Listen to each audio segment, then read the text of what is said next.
Go ahead. Sorry. Okay. Thanks.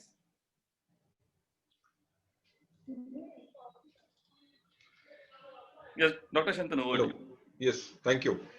I will request, thank you for all for joining, and I'll request everyone की तुमचे हे mute करा म्हणजे सगळ्यांना व्यवस्थित ऐकू जाईल. आजचा जो सेमिनार आहे 10वीच्या म्हणजे नंतरचा 11वीच्या उंबरठ्यावर, याचं नावच असं इतकं गंमतशीर नाव आहे. 11वीच्या उंबरठ्यावर म्हणजे आपण 11वीत जात असताना आतापर्यंत बरेचसे सेमिनार रोटरीच्या मार्फत झाले, जे की ऍक्च्युली कॅप राऊंडच्या संदर्भात होते. म्हणजे की कॉमन ऍडमिशन प्रोसेस कशी असावी आणि काय पुढे असावं. माझे मित्र सचिन हलदुले वगैरे यांनी हे सेमिनार घेतले होते. त्यांच्या बरोबरच गेली 5 वर्ष महाराष्ट्र टाइम्स बरोबर मी हा सेमिनार कंडक्ट करतोय, आणि त्यामुळे असं वाटलं की हा सुद्धा एक सेमिनार आपण रोटरी मार्फत मुलांपर्यंत पोहोचूया आणि मुख्यतः पालकांपर्यंत पोहोचूया. या सेमिनारचा उद्देश आणि याचा उगम कसा आहे तो मी आधी सांगतो. मुळात कसं आहे, गेली 15-16 वर्ष मी काउन्सिलिंग करतोय आणि 10वीतनं 11वीत जात असताना विद्यार्थी आणि पालक माझ्या समोर येतात. मला असं लक्षात आलं की चेहरे बदलत चाललेत, वर्ष बदलत चाललेत, पण प्रश्न तेच आहेत. म्हणजे साधारणपणे प्रश्नांची व्याख्या तीच असते, प्रश्न तेच असतात. त्यामुळे मी साधारण ते प्रश्न लिहून काढले की मुळात जनरली पडलेले प्रश्न काय काय आहेत, आणि मग त्याला जे पालक आहेत किंवा जे विद्यार्थी आहेत त्यांनी कुठल्या प्रकारे उत्तरं दिली आणि त्याच्या मागचं लॉजिक काय होतं. सो बिफोर आय स्टार्ट, हे माझं ऍडवाइस नाही. आजचे जे काय मी सांगणार आहे, मी तुम्हाला जे सांगणार आहे की लोक ही निर्णय प्रक्रिया करत असताना त्याच्या मागचा विचार काय असतो, त्याच्या मागचं लॉजिक काय असतं, कुठल्या विचाराने, की म्हणजे आर्ट्स घ्यायचं, कॉमर्स घ्यायचं, किंवा हा पहिला प्रश्न मी हँडल करणार आहे. तर असे काही प्रश्न आहेत. सो प्रश्न आणि त्याची उत्तर, इतका सिंपल हा कार्यक्रम असणार आहे. आणि अर्थात ही उत्तर हे माझा ऍडवाइस नाही, नाहीतर कधीतरी पुढे की तुम्ही सांगितलं म्हणून आम्ही सायन्स घेतलं किंवा कॉमर्स घेतलं असं म्हणाल. पण हे का, म्हणजे का निवडलं जातं, ह्याच्या मागची काय प्रक्रिया असते, हे निवडण्याच्या मागे काय लॉजिक असतं, ह्याचं मी थोडीशी चर्चा आज करीन. So let start. I am going to share the screen. याच्या पुढे मी गायब होणार आहे आणि स्क्रीनवरती फक्त तुम्हाला माझं प्रेझेंटेशन दिसणार आहे. At the end of the entire thing I will answer few questions, what ever questions you have. आणि let's begin with the first question. So just मला फक्त कन्फर्म करा की तुम्हाला स्क्रीन दिसतोय का? हो, दिसतंय. Okay, great. So let's start. की 11वीच्या उंबरठ्यावर पहिलाच प्रश्न जो युजली पडलेला असतो की आम्ही आर्ट्स घ्यावं, कॉमर्स घ्यावं का काय करावं त्याच्यामध्ये. सो फर्स्ट क्वेश्चन आहे की सायन्स, कॉमर्स का आर्ट्स. इथे पुढची सगळी दिशा ठरते. कित्येक वेळा लोक काय करतात की सायन्स घेतलं तर ते अवघड पडेल, किंवा खूपशे विद्यार्थी आणि पालक मला म्हणतात की सर रिझल्ट लागल्यानंतर चर्चा करू आपण याची, कारण की रिझल्ट कसा आहे. मी मुळात म्हणतो की फार गंमत ह्याच्यामध्ये की सायन्स, कॉमर्स का आर्ट्स हे डिसाइड करायचं कसं. तर actually what is your final academic destination. म्हणजे बघा, इंटरेस्टिंग यातला भाग बघा की तुम्ही 11वी 12वी किंवा ग्रॅज्युएशन काय करणार आहात हे नाही, तर ही सगळीच मुलं जवळजवळ ग्रॅज्युएशन नंतर थांबणार आहेत का, तर नाही. काहीतरी फायनल अकॅडमिक डेस्टिनेशन म्हणजे त्यांचं असू शकतं, which is minimum of post graduation. म्हणजे मग ते MBA करतील, एमटेक करतील, MSc करतील, MA करतील किंवा MBBS करतील, असंख्य आहेत. तर ह्याच्यापैकी फायनल डेस्टिनेशन तुमचं काय, ह्याच्यावरती खरं तर आज ठरलं पाहिजे की तुम्ही सायन्स, कॉमर्स, आर्ट्स घ्यायचं का. तर कसं मी इथे काय केलेत मी की काही फायनल डेस्टिनेशन इथे मी मांडलेत. म्हणजे बघा, ME एमटेक पासून ते MSc ऍग्रिकल्चर पर्यंत ही 20 एक फायनल डेस्टिनेशन आहेत जी 90% किंवा 95% मुलं निवडतात. याच्यापेक्षा अजून भरपूर आहेत, पण ही जी मुळात साधारणपणे maximum people will choose this kind of destination, म्हणजे स्टुडंट्स, ते मी इथे निवडले. आता आपण ह्याचा एक विचार करू की ही सगळी डेस्टिनेशन इथे आहेत. तर ह्याच डेस्टिनेशन मध्ये आर्ट्स घेतल्यानंतर किती करता येतात, सायन्स घेतल्यानंतर किती करता येतात, आणि कॉमर्स घेतल्यानंतर किती करता येतात. किती सिंपल लॉजिक आहे याच्या मागचं, हे लक्षात घ्या. So let's see. आर्ट्स घेतल्यानंतर मी आता जे कलर चेंज झाला ते आर्ट्स करून तुम्हाला करता येतात. So that is 10 out of 20. म्हणजे ह्या 20 मेजर ह्याच्यामध्ये 10 आउट ऑफ 20 तुम्हाला करता येतील. कॉमर्स घेतले तर ह्याच्यामध्ये एक अजून ऍड होतं, दॅट इज एमकॉम. त्याचा आता कलर बदलला. सो आणि बाकीचे सगळे करता येतात. म्हणजे डिझायनिंग करता येतं, MBA करता येतं, MA PhD करता येतं. So what does it mean की कॉमर्स केलं तर 20 पैकी 11 डेस्टिनेशन तुम्हाला करता येऊ शकतात. सो सायन्सला 9 आहेत का, तर गंमत बघा, सायन्सला 9 नाहीयेत, सायन्सला 20 पैकी 20 आहेत. हे लक्षात घ्या की सायन्स जर तुम्ही ठेवलं तर तुम्हाला एम ए करता येत नाही का? तर करता येतं. म्हणजे फॉर दॅट मॅटर तुम्ही आता सायन्स 11वी-12वी घेतला असेल तर तुम्हाला एम ए संस्कृत सुद्धा करता येतं, एम ए पाली अर्धमागधी सुद्धा करता येतं, तुम्हाला पुढे जाऊन हॉटेल मॅनेजमेंट करता येतं, डिफेन्स करता येतं, LLB करता येतं. इथे डिफेन्स मध्ये मी मुद्दाम सांगेन, बरीचशी मुलं एनडीएला जातात किंवा एनडीएचा आता प्रयत्न करत असतात आणि त्यामुळे ते आर्ट्स किंवा कॉमर्स घेतात. पण त्यांच्या हे लक्षात येत नाही की एनडीएतल्या अर्ध्या जागा फक्त सायन्स मुलांसाठी आहेत, कारण की you are not eligible for air force and navy if you don't have science in 11th and 12th. आणि त्यातली इंटरेस्टिंग दुसरं अजून गोष्ट आहे की इंडियाच्या परीक्षेला सुद्धा बऱ्यापैकी मॅथ्स राहतात, त्याच्यावरती मी येणारच आहे पुढे. सो दिस आर द, इथे मला एक पहिलं उत्तर हे मिळालं. दुसरं उत्तर की ह्या सगळ्या, म्हणजे माझं ग्रॅज्युएशन झालं, मी मे बी इंजिनियर झालो किंवा मी BA झालो किंवा मी बीकॉम झालो, त्यानंतर मला ह्या परीक्षेला ऍडमिशन कशी मिळते? माझ्या ग्रॅज्युएशनच्या मार्कवर मिळते का? म्हणजे मी युनिव्हर्सिटीच्या ग्रॅज्युएशन मध्ये किती मार्क मिळवले त्याच्यावरती मला ME MTech ला ऍडमिशन मिळेल का? किंवा MBA चे ऍडमिशन माझ्या BA BCom च्या ग्रॅज्युएशनच्या मार्कावर होते का? तर नाही. या प्रत्येक ह्याला एक एंट्रन्स एक्झाम, म्हणजे ME पासून ते MSc ऍग्रिकल्चर पर्यंत प्रत्येक ह्याला एंट्रन्स एक्झाम आहे. फक्त MCOM एक मध्ये सोडलं तर एंट्रन्स एक्झाम त्याला नाही. आणि मी मुद्दामून पुढची कुठली एंट्रन्स एक्झाम आहे ती देतोय, की कुठल्या एंट्रन्स एक्झाम आहेत ते. आता ह्या सगळ्या एंट्रन्स एक्झामची चर्चा करायला आज आपल्याकडे वेळ नाही, पण मी जस्ट तुम्हाला हे सांगतो की एवढ्या, फक्त मी म्हणलो तसं की MCOM इथे नो आलाय, ते MCOM ला आता एंट्रन्स एक्झाम नाहीये, त्याची तुमच्या बीकॉमच्या मार्कावरनं किंवा ह्याच्या सायन्स मधून पण तुम्हाला नंतर करता येऊ शकतो. सो किती आहेत तुमच्याकडे?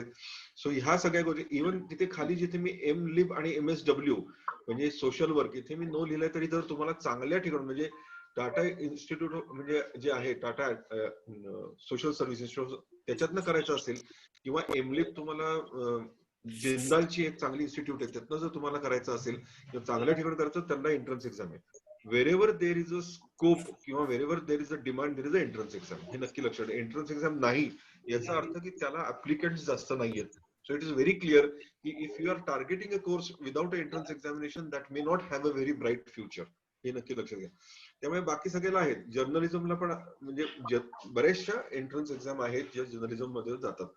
Now the question here is की 17 पैकी 20 ह्याला आहेत, म्हणजे 20 पैकी 20 म्हणेन मी खरं तर आहेत, पण 17 पैकी 20 ला 100% म्हणजे मी काहीही झालं तरी एंट्रन्स एक्झाम शिवाय MBA करू शकणार नाही. सो बाकीच्याला थोडेसे ऑप्शन असू शकतात, पण मी हे नक्की तुम्हाला सांगू शकतो. त्यानंतर हाऊ मेनी ऑफ, हा महत्वाचा प्रश्न आहे की how many of this entrance examinations, this is a important question, how many of this entrance examinations in future test mathematics or science or both. म्हणजे आता लक्षात घ्या की हा प्रश्न मी का विचारलाय, की तुम्ही आज 10वी संपल्यानंतर जर आर्ट्स आणि कॉमर्सला गेलात आणि सायन्स आणि मॅथमॅटिक्स सोडलं, तर पुढे गेल्यानंतर ह्यातल्या किती परीक्षा अशा आहेत की हे टेस्ट करतात, मग तुम्हाला तिथे प्रॉब्लेम येणार की नाही? म्हणजे बरीचशी मुलं म्हणतात की आज आम्ही आर्ट्सला जातोय कारण की पुढे UPSC द्यायचंय, आम्ही आज आर्ट्सला जातोय कारण की आम्हाला पुढे MPSC द्यायचंय, आम्ही आज आर्ट्स किंवा कॉमर्स करणार आहोत कारण आम्हाला CA एंट्रन्स करायची, आम्हाला NDA द्यायचंय किंवा आम्हाला MBA एंट्रन्स द्यायचंय. मग ह्याच्यामध्ये मॅथमॅटिक्स किंवा सायन्स विचारलं जात नाही का? तर विचारलं जातं, आणि त्याच्यावरती मी मुद्दाम पुढे येईन. तर किती परीक्षा असतील? एक मी पुढचा क्लिक करेपर्यंत तुम्ही एक मनात गेसवर्क करून एक आकडा की किती परीक्षांमध्ये मॅथ्स सायन्स किंवा दोन्ही चे प्रश्न असतात एंट्रन्स एक्झाम मध्ये. अँड द आन्सर इज, मी थोडासा वेळ दिला तुम्हाला मुद्दामूनच की तुम्हाला ते हे करण्यासाठी.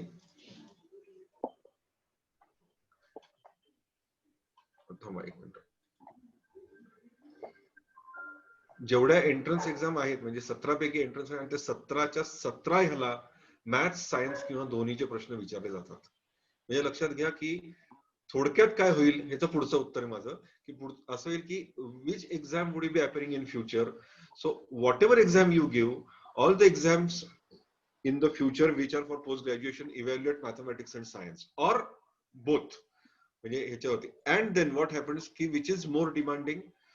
तर त्यामुळे ह्या सगळ्या हे सगळं तुम्हाला सांगितलं की ज्याच्याकडे एंट्रन्स एक्झाम आहे ते पुढचं हे जास्त डिमांड मध्ये असणार आहे.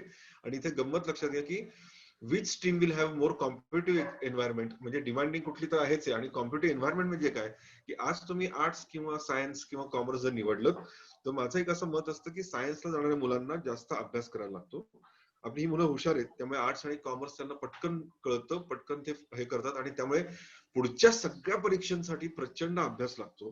तुम्ही MBA ची एंट्रन्स घ्या, कुठली घ्या, त्याला प्रचंड अभ्यास लागतो. तेवढंच नाहीये, तर ह्या सगळ्या मुलांनी जे आर्ट्स आणि कॉमर्स घेणार त्यांनी विचार करायला पाहिजे की पुढे जाऊन त्या MBA च्या एंट्रन्सला मला IITच्या ग्रॅज्युएट बरोबर I have to fight for a seat. त्यामुळे पुढे आणि त्यांनी जवळजवळ 5 वर्ष 6 वर्ष सायन्स केलं आणि मी आता सायन्स सोडलंय, मॅथ्स सोडलंय आणि त्या परिस्थितीत मला यांना हे करायचंय. म्हणजे अगदी थोडक्यात सांगायचं तर CA च्या परीक्षेला सुद्धा ह्या वेळेला 702 इंजिनियर्स होते, म्हणजे जे CA झाले. तर ह्याचा अर्थ काय होतो की आणि तुम्ही UPSCचा रिझल्ट घ्या, UPSCच्या रिझल्ट मध्ये तुम्ही अख्खाचा रिझल्ट पुढे घेतला तर 70 किंवा 77-80 एक IAS ऑफिसर्स होतात दरवर्षी, म्हणजे IAS ज्यांना कॅडर मिळतं त्याच्यापैकी जवळजवळ 50 ते 55 सायन्स ग्रॅज्युएट्स आहेत किंवा IIT ग्रॅज्युएट्स आहेत किंवा इंजिनियर आहेत किंवा IIT मधनं आहेत. तर याचा अर्थ काय होतो की तर हे काय की तिथे सायन्सचे प्रश्न जास्त आहेत म्हणून नाही, पण 11वी-12वी मध्ये अभ्यास करण्याची जडणघडण लागते. सेम पिअर ग्रुप हे खूप महत्वाचं आहे की एक प्रकारचा पिअर ग्रुप तयार होतो ज्यांचं एकच एन्व्हायरमेंट आहे, एकच त्यांचं पुढे जाऊन काहीतरी एक ध्येय आहे, अशी जास्त मुलं ऍक्च्युली सायन्स मध्ये तुम्हाला दिसतील. दुसरा पुण्यातला एक स्पेसिफिक प्रॉब्लेम जो मला इथे जाणवला तो पुण्यातला हा प्रॉब्लेम आहे की एक 2-3 चांगली कॉमर्सची कॉलेज सोडली तर कॉमर्सची चांगली कॉलेजेस नाहीत किंवा आर्ट्सची चांगली कॉलेजेस नाहीत. अचानकपणे तिकडे आपल्याला दिसतात की खूप जो आहे ज्यांना काहीच पुढे करायचं नाहीये, ग्रॅज्युएशनचा शिक्का पाहिजे, ती मुलं आपल्या बरोबर फिरतात. पण सायन्सची कॉलेजेस मात्र खूप, आपण गेलो तर अगदी साधं एखादा पिनकोड घेतला तरी 2-3 जरा बरी सायन्सची कॉलेजेस दिसतील. तशी आर्ट्स आणि कॉमर्सची हे नाही, तिथे मोठी दरी आहे. म्हणजे 1, 2, 3, 4 मॅक्सिमम 5 चांगली कॉलेजेस आणि मग एकदम गायब. म्हणजे त्यामुळे चांगली कॉलेजेस मिळण्यासाठी आपल्याला नक्कीच असं मला वाटतं की शक्यतो सायन्स ठेवावं. सायन्सचा माझा उद्देश हा असतो की पुढे गेल्यानंतर कुठलेही तुमची दारं बंद होऊ नयेत. All the door should be open, हा पहिला मुद्दा आहे त्यातला. सेकंडली तुमची तयारी जी पुढच्या एंट्रन्स एक्झाम साठी ती आतापासून होऊ शकेल. आणि तिसरं, तुमचा जो ग्रुप आता तयार होईल तुम्ही सायन्सला गेल्यानंतर, तो ग्रुप खूप स्ट्रॉंग असेल, तो पिअर ग्रुप एकसारखा असेल, एका अँबिशनचा असेल. आता पालकांना खूप मोठी चिंता असते की 11वी-12वीत गेल्यानंतर त्यांचे मित्रमैत्रिणी कसे असतील. So this will solve a lot of problem about the competitive environment. So this was my first question which I had. I'm not going to give answers, I'm going to give you the logic behind that. Why should you choose what? Okay. Science मध्ये गेलात तर बऱ्याच लोकांचा प्रश्न असेल की PCM करू का PCB करू का PCMB करू. हा एक दुसरा प्रश्न असतो की ह्याच्यापैकी काय करू मी एक्झॅक्टली. तर आपण एक लक्ष की which percentage of career, science career leads to what, म्हणजे काय झाल्यानंतर काय लीड होतं ते आपण बघूया. PCM मधनं साधारणपणे engineering, architecture, pharma, research, pure sciences, designing and even like medical engineering, हा इंजिनिअरिंगचाच भाग आहे. तर हे सगळे PCM मधनं होतात.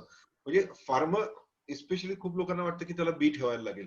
बी ची गरज नाहीये. म्हणजे आर्ट्स म्हणजे 11वी-12वी PCM हा फार्मासाठी इनफ आहे. B is not a necessity. Pharmaceutical is not part of biology, pharmaceutical is part of chemistry, हे लक्षात घ्या. त्यामुळे कुठेतरी अशी चूक मनात असते, म्हणजे एक धोरण की अरे फार्मास्युटिकल म्हटल्यानंतर 11वी-12वी बायो पाहिजे, अशी हे नाहीये. बायो कशाला लागतं तर this is for medicine and paramedics, हे जेवढे आहेत तेवढं सगळं, म्हणजे अगदी डेंटिस्ट्री पासून ते बाकी सगळ्या गोष्टींसाठी मेडिसिन आणि PCB ची गरज पडते. आणि PCMB असा कुठला सब्जेक्ट आहे का जिथे PCMB लागतं, हे फक्त इंटरेस्टिंग पार्ट आहे. तर तो एकच आहे बायोटेक्नॉलॉजी. म्हणजे तुम्हाला जर बायोटेक्नॉलॉजी करायचं असेल तर फक्त PCM किंवा फक्त PCMB चालत नाही. You have to take all the 4 subject.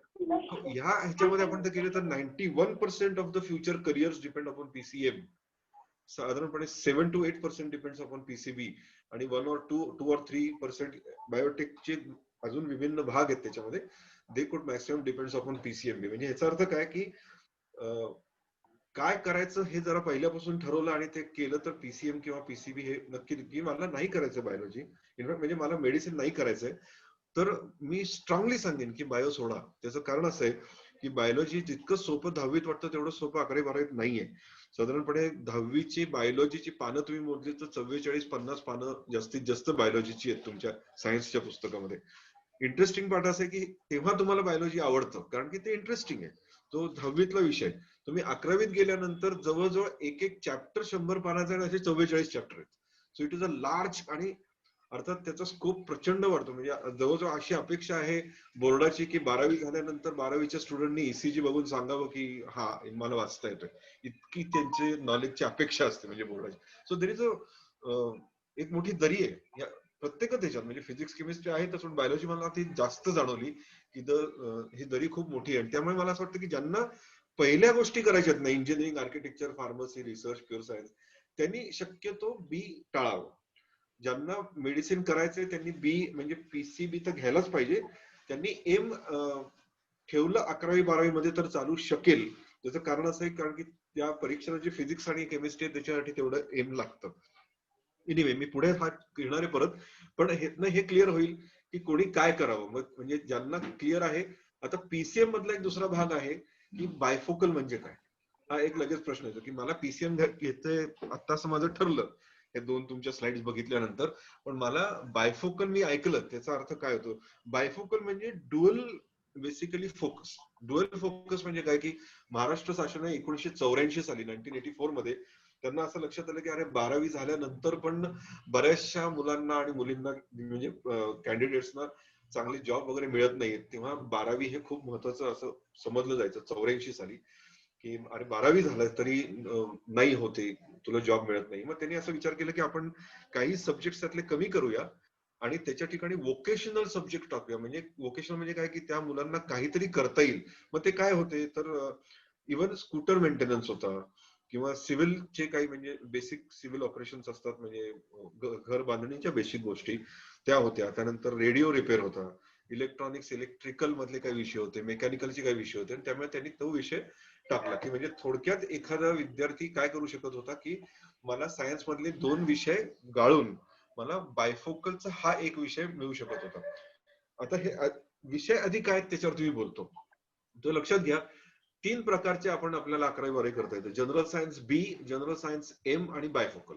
General science बी कोणाला करायला लागतं. बी म्हणजे ज्यांचं बायोलॉजी त्यांनी, त्यामुळे तिथे बायोलॉजीला ऑलरेडी मार्क दिलेत म्हणजे 100 मार्काचे आहेत. पण त्यांच्या समोर ऑप्शन काय की ह्याच्यातला कुठला तरी एक विषय निवडायचा म्हणजे 100 मार्काला आणि एक लँग्वेज निवडायची 100 मार्काला, टोटल 600 होतात. हे लक्षात घ्या. दिस इज बी स्टुडंट. तो आयदर मॅथ्स किंवा जॉग्राफी घेतो किंवा लँग्वेज किंवा आयटी घेतो. ह्याच्यातला कुठला तरी एक. त्याला बायोलॉजी त्यांनी घेतलेलंच आहे त्यामुळे तो नाहीये. आता जनरल सायन्स मॅथमॅटिक्सला काय त्याला जॉग्राफी किंवा बायोलॉजी मधला एक सब्जेक्ट घ्यायचा आहे सेम आणि लँग्वेज आणि आयटी मधला 100 म्हणजे 600 होतात. बायफोकल मध्ये लक्षात घ्या सगळेच ब्लॅकआउट आहेत. म्हणजे इथे त्याला घेतलं ना त्याला बायोलॉजी घेता येतं, त्याला पीसीएम आणि इंग्लिश हे कंपल्सरी सब्जेक्ट आहेत आणि त्याला डायरेक्टली बायफोकलची थिअरीची 100 मार्क आणि प्रॅक्टिकलचे 100 मार्क असे मिळून 100 होतात. म्हणजे त्याला एक लँग्वेज घ्यायला लागत नाही, त्याला एक सब्जेक्ट घ्यायला लागत नाही. त्यामुळे बायफोकलच्या मुलाचे 6 सब्जेक्ट कसे किंवा 600 मार्क कसे होतात. English, PCM, bifocal, that's it.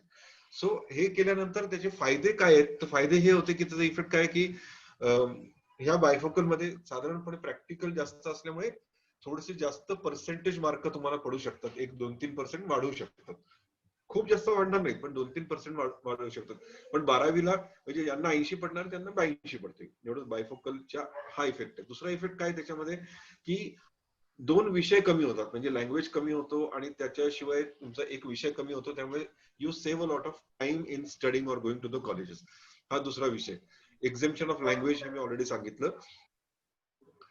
आता मी थोडेसे त्याचे ड्रॉबॅक्स पण सांगेन. एक म्हणजे सगळ्यात पहिली गोष्ट की हे जेव्हा बायफोकल आलं तो काळ 1984 ते जवळजवळ 97 पर्यंत म्हणजे जवळजवळ 2000 पर्यंत एंट्रन्स एक्झाम नव्हत्या आणि 12वीच्या मार्कांवरती इंजिनिअरिंग किंवा मेडिकल ऍडमिशन मिळायचं. तर मेडिकलचा इथे विषय येत नाही. Bifocal students are not allowed for medical. त्यामुळे इंजिनिअरिंग ऍडमिशन मिळायचे. त्यामुळे सीओपीची ऍडमिशन 2% संपायची आणि त्यामुळे मुलं बायफोकलच्या मागे लागायचे अट्टाहास धरून की काहीतरी मिळून आपण बायफोकल मिळवलं पाहिजे. कारण की बायफोकल मिळवलं म्हणजे 12वीचे 1-2% वाढणार. आताची परिस्थिती नक्की लक्षात घे की आता 12वीला महत्व नाही.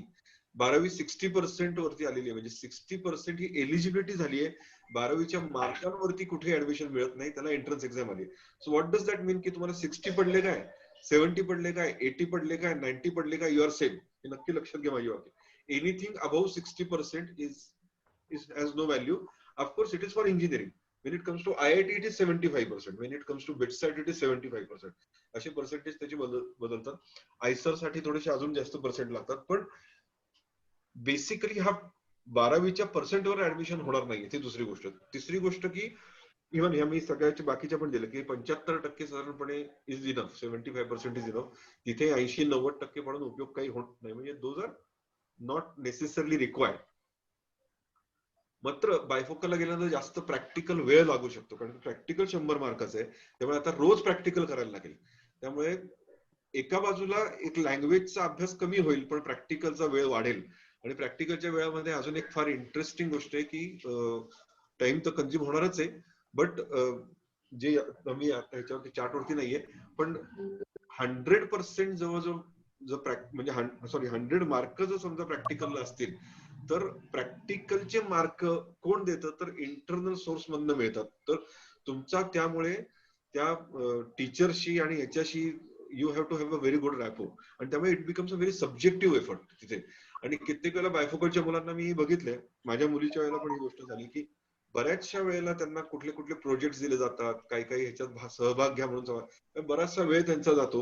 इलेक्ट्रॉनिक्सला ती होती, आणि त्यामुळे मी असं बघितलं की कुठले प्रोजेक्ट्स आहेत, कुठले तरी अजून एक्झिबिशन्स आहेत, आणि त्याच्यामध्ये पार्टिसिपेशन करण्यासाठी आणि नाही केलं तर मार्क लोकल टीचरच्या हातात आहेत, हे लक्षात ठेवा. त्यामुळे त्याचे काही पॉझिटिव्ह गोष्टी पण आहेत आणि काही निगेटिव्ह गोष्टी. त्यामुळे एवढंच फक्त सांगेन हा पुढचा प्रश्न घ्यायच्या आधी, की बायफोकल घ्यायला हरकत नाहीये, पण त्याचा अट्टहास करू नका. म्हणजे मी राहतो कोथरूडमध्ये आणि हडपसरच्या कुठल्या तरी कॉलेजमध्ये मला बायफोकल मिळतंय म्हणून मी रोज हडपसरला जाईन, तर ती चूक करू नका. बेसिकली तुमच्या जवळच्या कॉलेजमध्ये बायफोकल मिळत असेल तर करा, नाही मिळाली तर करू नका. एवढा फार मोठा फरक पडणार नाहीये.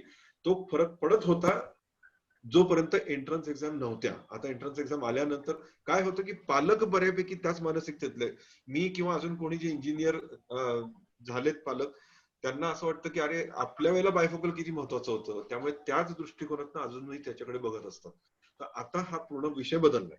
डिप्लोमा किंवा डिग्री, परत बायफोकल जसा विषय शासनाने तयार केला तसंच डिप्लोमाचा विषय. डिप्लोमा कोणासाठी पाहिजे होता, की ज्यांना डिग्री घ्यायची नाहीये पण ताबडतोब करून पुढे गेल्यानंतर आम्हाला जॉब करायची गरज आहे, त्या हाऊस होल्डची ती गरज आहे की त्या मुलाने किंवा मुलीने काहीतरी 2 ते 3 वर्षामध्ये 10वी नंतर नोकरीला लागावं, पैसे कमवावेत, कारण की त्या घराला त्याची गरज आहे. आपल्यापैकी याची ही गरज किती लोकांची हे नक्की लक्षात घ्या. आणि त्यामुळे हे दोन्हीला तेवढेच नंबर ऑफ इयर्स लागतात. म्हणजे तुम्ही वर्षांनी बघितलं तर तुम्ही यू डोंट सेव्ह एनिथिंग. डिप्लोमालाही तेवढेच लागतात 16 वर्ष, आणि डिग्रीलाही म्हणजे डिग्री करून डिप्लोमा करून डिग्री करायलाही तेवढेच लागतात. So both are equal. मग काय फरक पडतो की पोस्ट ग्रॅज्युएशन करणं हा तुमचा गोल आहे का जॉब घेणं गोल आहे, हे नक्की लक्षात घ्या. तर तुम्ही डिप्लोमाचा विचार करा.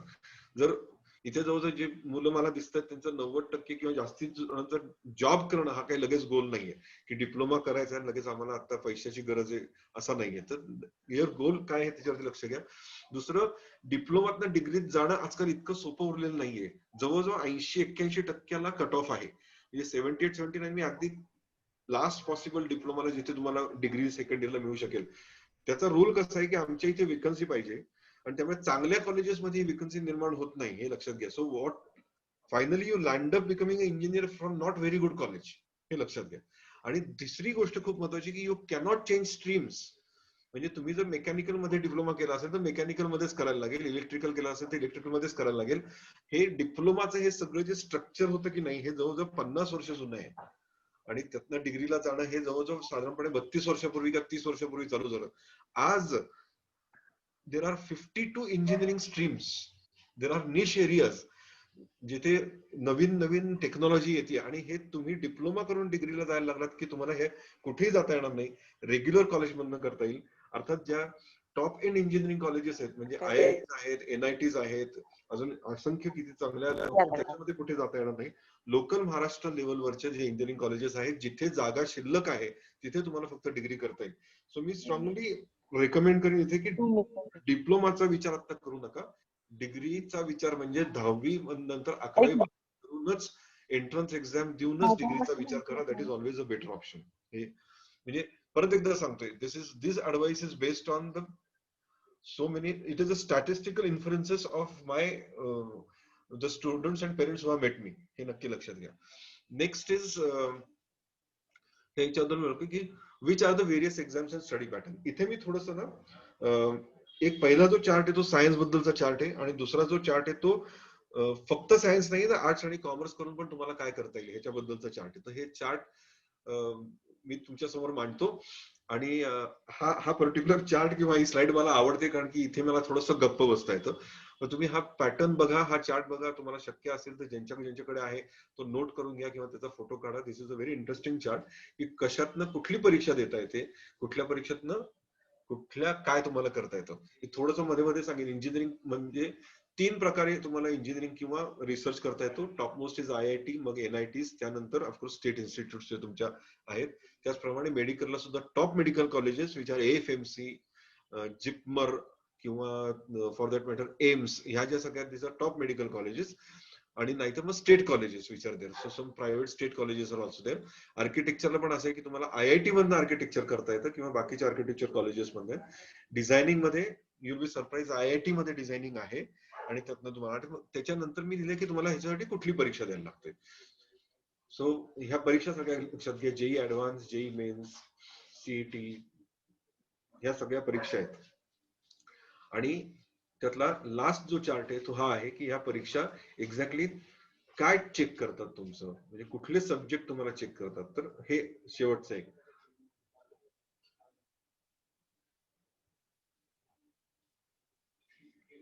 So if you have time, मला असं वाटतं की तुम्ही ह्या चार्टचा एक फोटो काढून घ्या, म्हणजे तुम्हाला लक्षात येईल की कुठल्या कुठल्या परीक्षा आहेत आणि कुठे तुम्हाला पुढच्या करायच्या.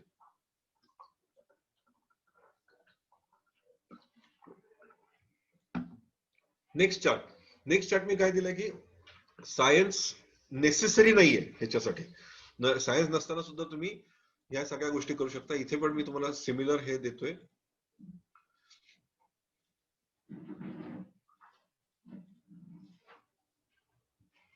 इथे मी डिफेन्स बद्दल मी जसं बोललो तसं की 2 प्रकारे तुम्हाला झालंय की एनडीएचा आहे, दुसरा CDSचा आहे. एनडीएची बरीचशी मुलं, एनडीएमध्ये बरीचशी मुलं इंटरेस्टेड असतील, त्यामुळे थोडंसं ह्या सगळ्यांच्या थोडंसं बाजूला सोडून मी एनडीए बद्दल बोलतो की 3.5 लाख मुलं एनडीएची परीक्षा देतात. त्याच्यापैकी 7,000 मुलं ते 7 ते 7,500 मुलं SSBच्या इंटरव्ह्यू साठी सिलेक्ट होतात. बहुतेक ठिकाणी मराठी किंवा महाराष्ट्रीयन मुलगा हा पहिल्या परीक्षेमध्ये चांगलं करतो पण SSBच्या इंटरव्ह्यू मध्ये मार्क खातो कुठेतरी. हे ठरलेलं आहे गणित. त्या SSBच्या इंटरव्ह्यू मधनं साधारणपणे 700 मुलं पुढे जातात. 700 मधनं शेवटी मेडिकलची सगळी परीक्षा दिल्यानंतर 208 ऍडमिशन आर्मीसाठी, 120 ऍडमिशन एअरफोर्ससाठी आणि 42 ऍडमिशन नेव्हीसाठी केले जातात. सो ह्या एवढ्या गणित आहे त्याचं. हे थोडक्यात लक्षात घ्या की बरीचशी मुलं आज एनडीएचा प्रयत्न करतायत आणि एनडीएला जाणार म्हणून आर्ट्स करतायत. ते तिथे मुळात त्यांची हे चूक होते की त्यांना हे लक्षात येत नाही की अरे आपण आर्ट्स आणि कॉमर्सला गेलो की आपल्याला एअरफोर्स आणि नेव्ही बाद झालं, म्हणजे त्यातनं आपण बाहेर पडलो. दुसरी गोष्ट, इव्हन आर्ट्स म्हणजे आर्मीत आपल्याला जायचं असेल तर आर्मीचे SSBच्या इंटरव्ह्यूच्या पॅनलला हे सांगितलेलं असतं की तुम्ही प्रत्येक डिव्हिजन मधनं किती किती लोक घ्यायचे आहेत. आर्मीमध्ये सुद्धा इंजिनियर्स लागतात पुढे गेल्यानंतर. आणि त्यामुळे तिथे सुद्धा जरी 208 सीट्स असल्या तरी जास्तीत जास्त 100 सीट्स ज्या उरतात ते नॉन सायन्सला उरतात. आणि त्यामुळे सायन्सला जाणाऱ्याला इंडियन मधलं जास्त सीट्स आहेत, हे नक्की लक्षात घ्या. ही पहिली गोष्ट. आणि ज्यांना जायचंय त्यांना 300 मार्काची मॅथमॅटिक्सची परीक्षा द्यायला लागते, जी की एक्झॅक्टली 12वीचा सिलेबस आहे. त्यामुळे आर्ट्सला गेलं आणि कॉमर्सला गेल्यानंतर हा सिलेबस कसा करणार तुम्ही. आणि त्यामुळे एनडीएला जायचं असेल आणि एनडीए मधून तुम्हाला जायचं असेल तर सगळ्यात उत्तम गोष्ट आहे की तुम्ही 11वी-12वी सायन्सच करावं किंवा मॅथमॅटिक्स ठेवावं. आणि सायन्स का करावं, कारण की तुम्ही एनडीएत गेला नाहीत. कारण की काय रेशो आहे, तुम्ही रेशो बघितलं का. माझे मित्र आहेत एनडीए मध्ये, ते प्रत्येक मुलाला सांगतात की तुम्ही जवळजवळ प्रत्येक जण जो इथे आलाय तो 1000 मुलांना मागे पाडून इथे आलेला आहे. म्हणजे थोडक्यात काय की जिथे एक मुलगा सिलेक्ट होतो तिथे 999 मुलं रिजेक्ट होतात किंवा 9,999 मुलं. म्हणजे इतका तो रेशिओ मोठा आहे. मग बाकीची मुलं काय करतील, तर बाकीच्या मुलांना ऍटलीस्ट तुम्ही, म्हणजे तुम्ही जर बाकीच्या ह्याच्यात असाल तर ऍटलीस्ट तुम्हाला इंजिनिअरिंगचा ऑप्शन ओपन पाहिजे किंवा कुठेतरी सायन्स मधनं फार्मसीचा ऑप्शन ओपन पाहिजे. Engineering is a broad spectrum म्हणून त्याचं. सो आय ऑलवेज सजेस्ट की एनडीएच्या बरोबरीने तुम्ही जवळजवळ इंजिनिअरिंगच्या अभ्यासाची तयारी करा. मेन फोकस एनडीएवर असू दे, पण at the backup since mathematics is already part of NDA, तुम्हाला फक्त फिजिक्स केमिस्ट्री अजून करायचंय. Physics chemistry is also part of NDA examination. मी थोडंसं जास्त बोललो एनडीए वरती कारण की त्यात इंटरेस्ट जास्त असतो. एनिवे आपण पुढे जाऊया, म्हणजे त्याचं लक्षात येईल की एनडीएच्या परीक्षेला मॅथ्स, सायन्स, जीके आणि इंग्लिश ऑफकोर्स हे सगळ्याच गोष्टी लागतात. 2 चार्ट आपण बघितले. 2 चार्ट बघितल्यानंतर तुम्हाला काय लक्षात आलं असेल की व्हॉट इज द कल्प्रिट. म्हणजे परत पाहिजे तर प्रिव्हियस चार्ट इथे म्हणजे तुम्हाला मी नेऊन दाखवतो एकदम मुद्दाम की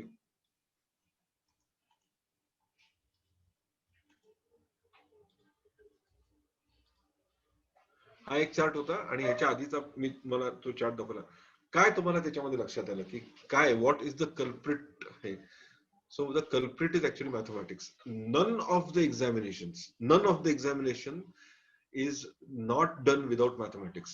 आणि त्यामुळे जी मुलं आज 10वीत 11वीत जात असताना मॅथमॅटिक्स सोडतील किंवा मॅथमॅटिक्स सोडतात त्यांना खरोखर पुढे जाऊन खूप प्रॉब्लेम होतो. कारण की या प्रत्येक परीक्षेला बँकिंग, अकाउंट्स मॅनेजमेंट, बँकेमध्ये म्हणजे एक इंटरेस्टिंग पार्ट होत आहे, बँकेमध्ये जर मॅक्सिमम तुम्ही आता इनटेक बघितला तर इंजिनियर्सचा आहे.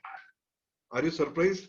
Maximum. So what does it mean की मॅनेजमेंट मध्ये सुद्धा गेल्यानंतर तिथे प्रत्येक ठिकाणी जी लोक येत आहेत त्यांचं मॅथमॅटिक्स चांगलं आहे आणि मॅथमॅटिक्स चेक केलं जातं. प्रत्येक परीक्षेला मॅथमॅटिक्स लागतं. एकही अशी परीक्षा नाहीये. Just to for a record, तुम्हाला जर हिस्ट्रीमध्ये पोस्ट ग्रॅज्युएशन करायचं असेल तर examination is based on mathematics, हे लक्षात घ्या.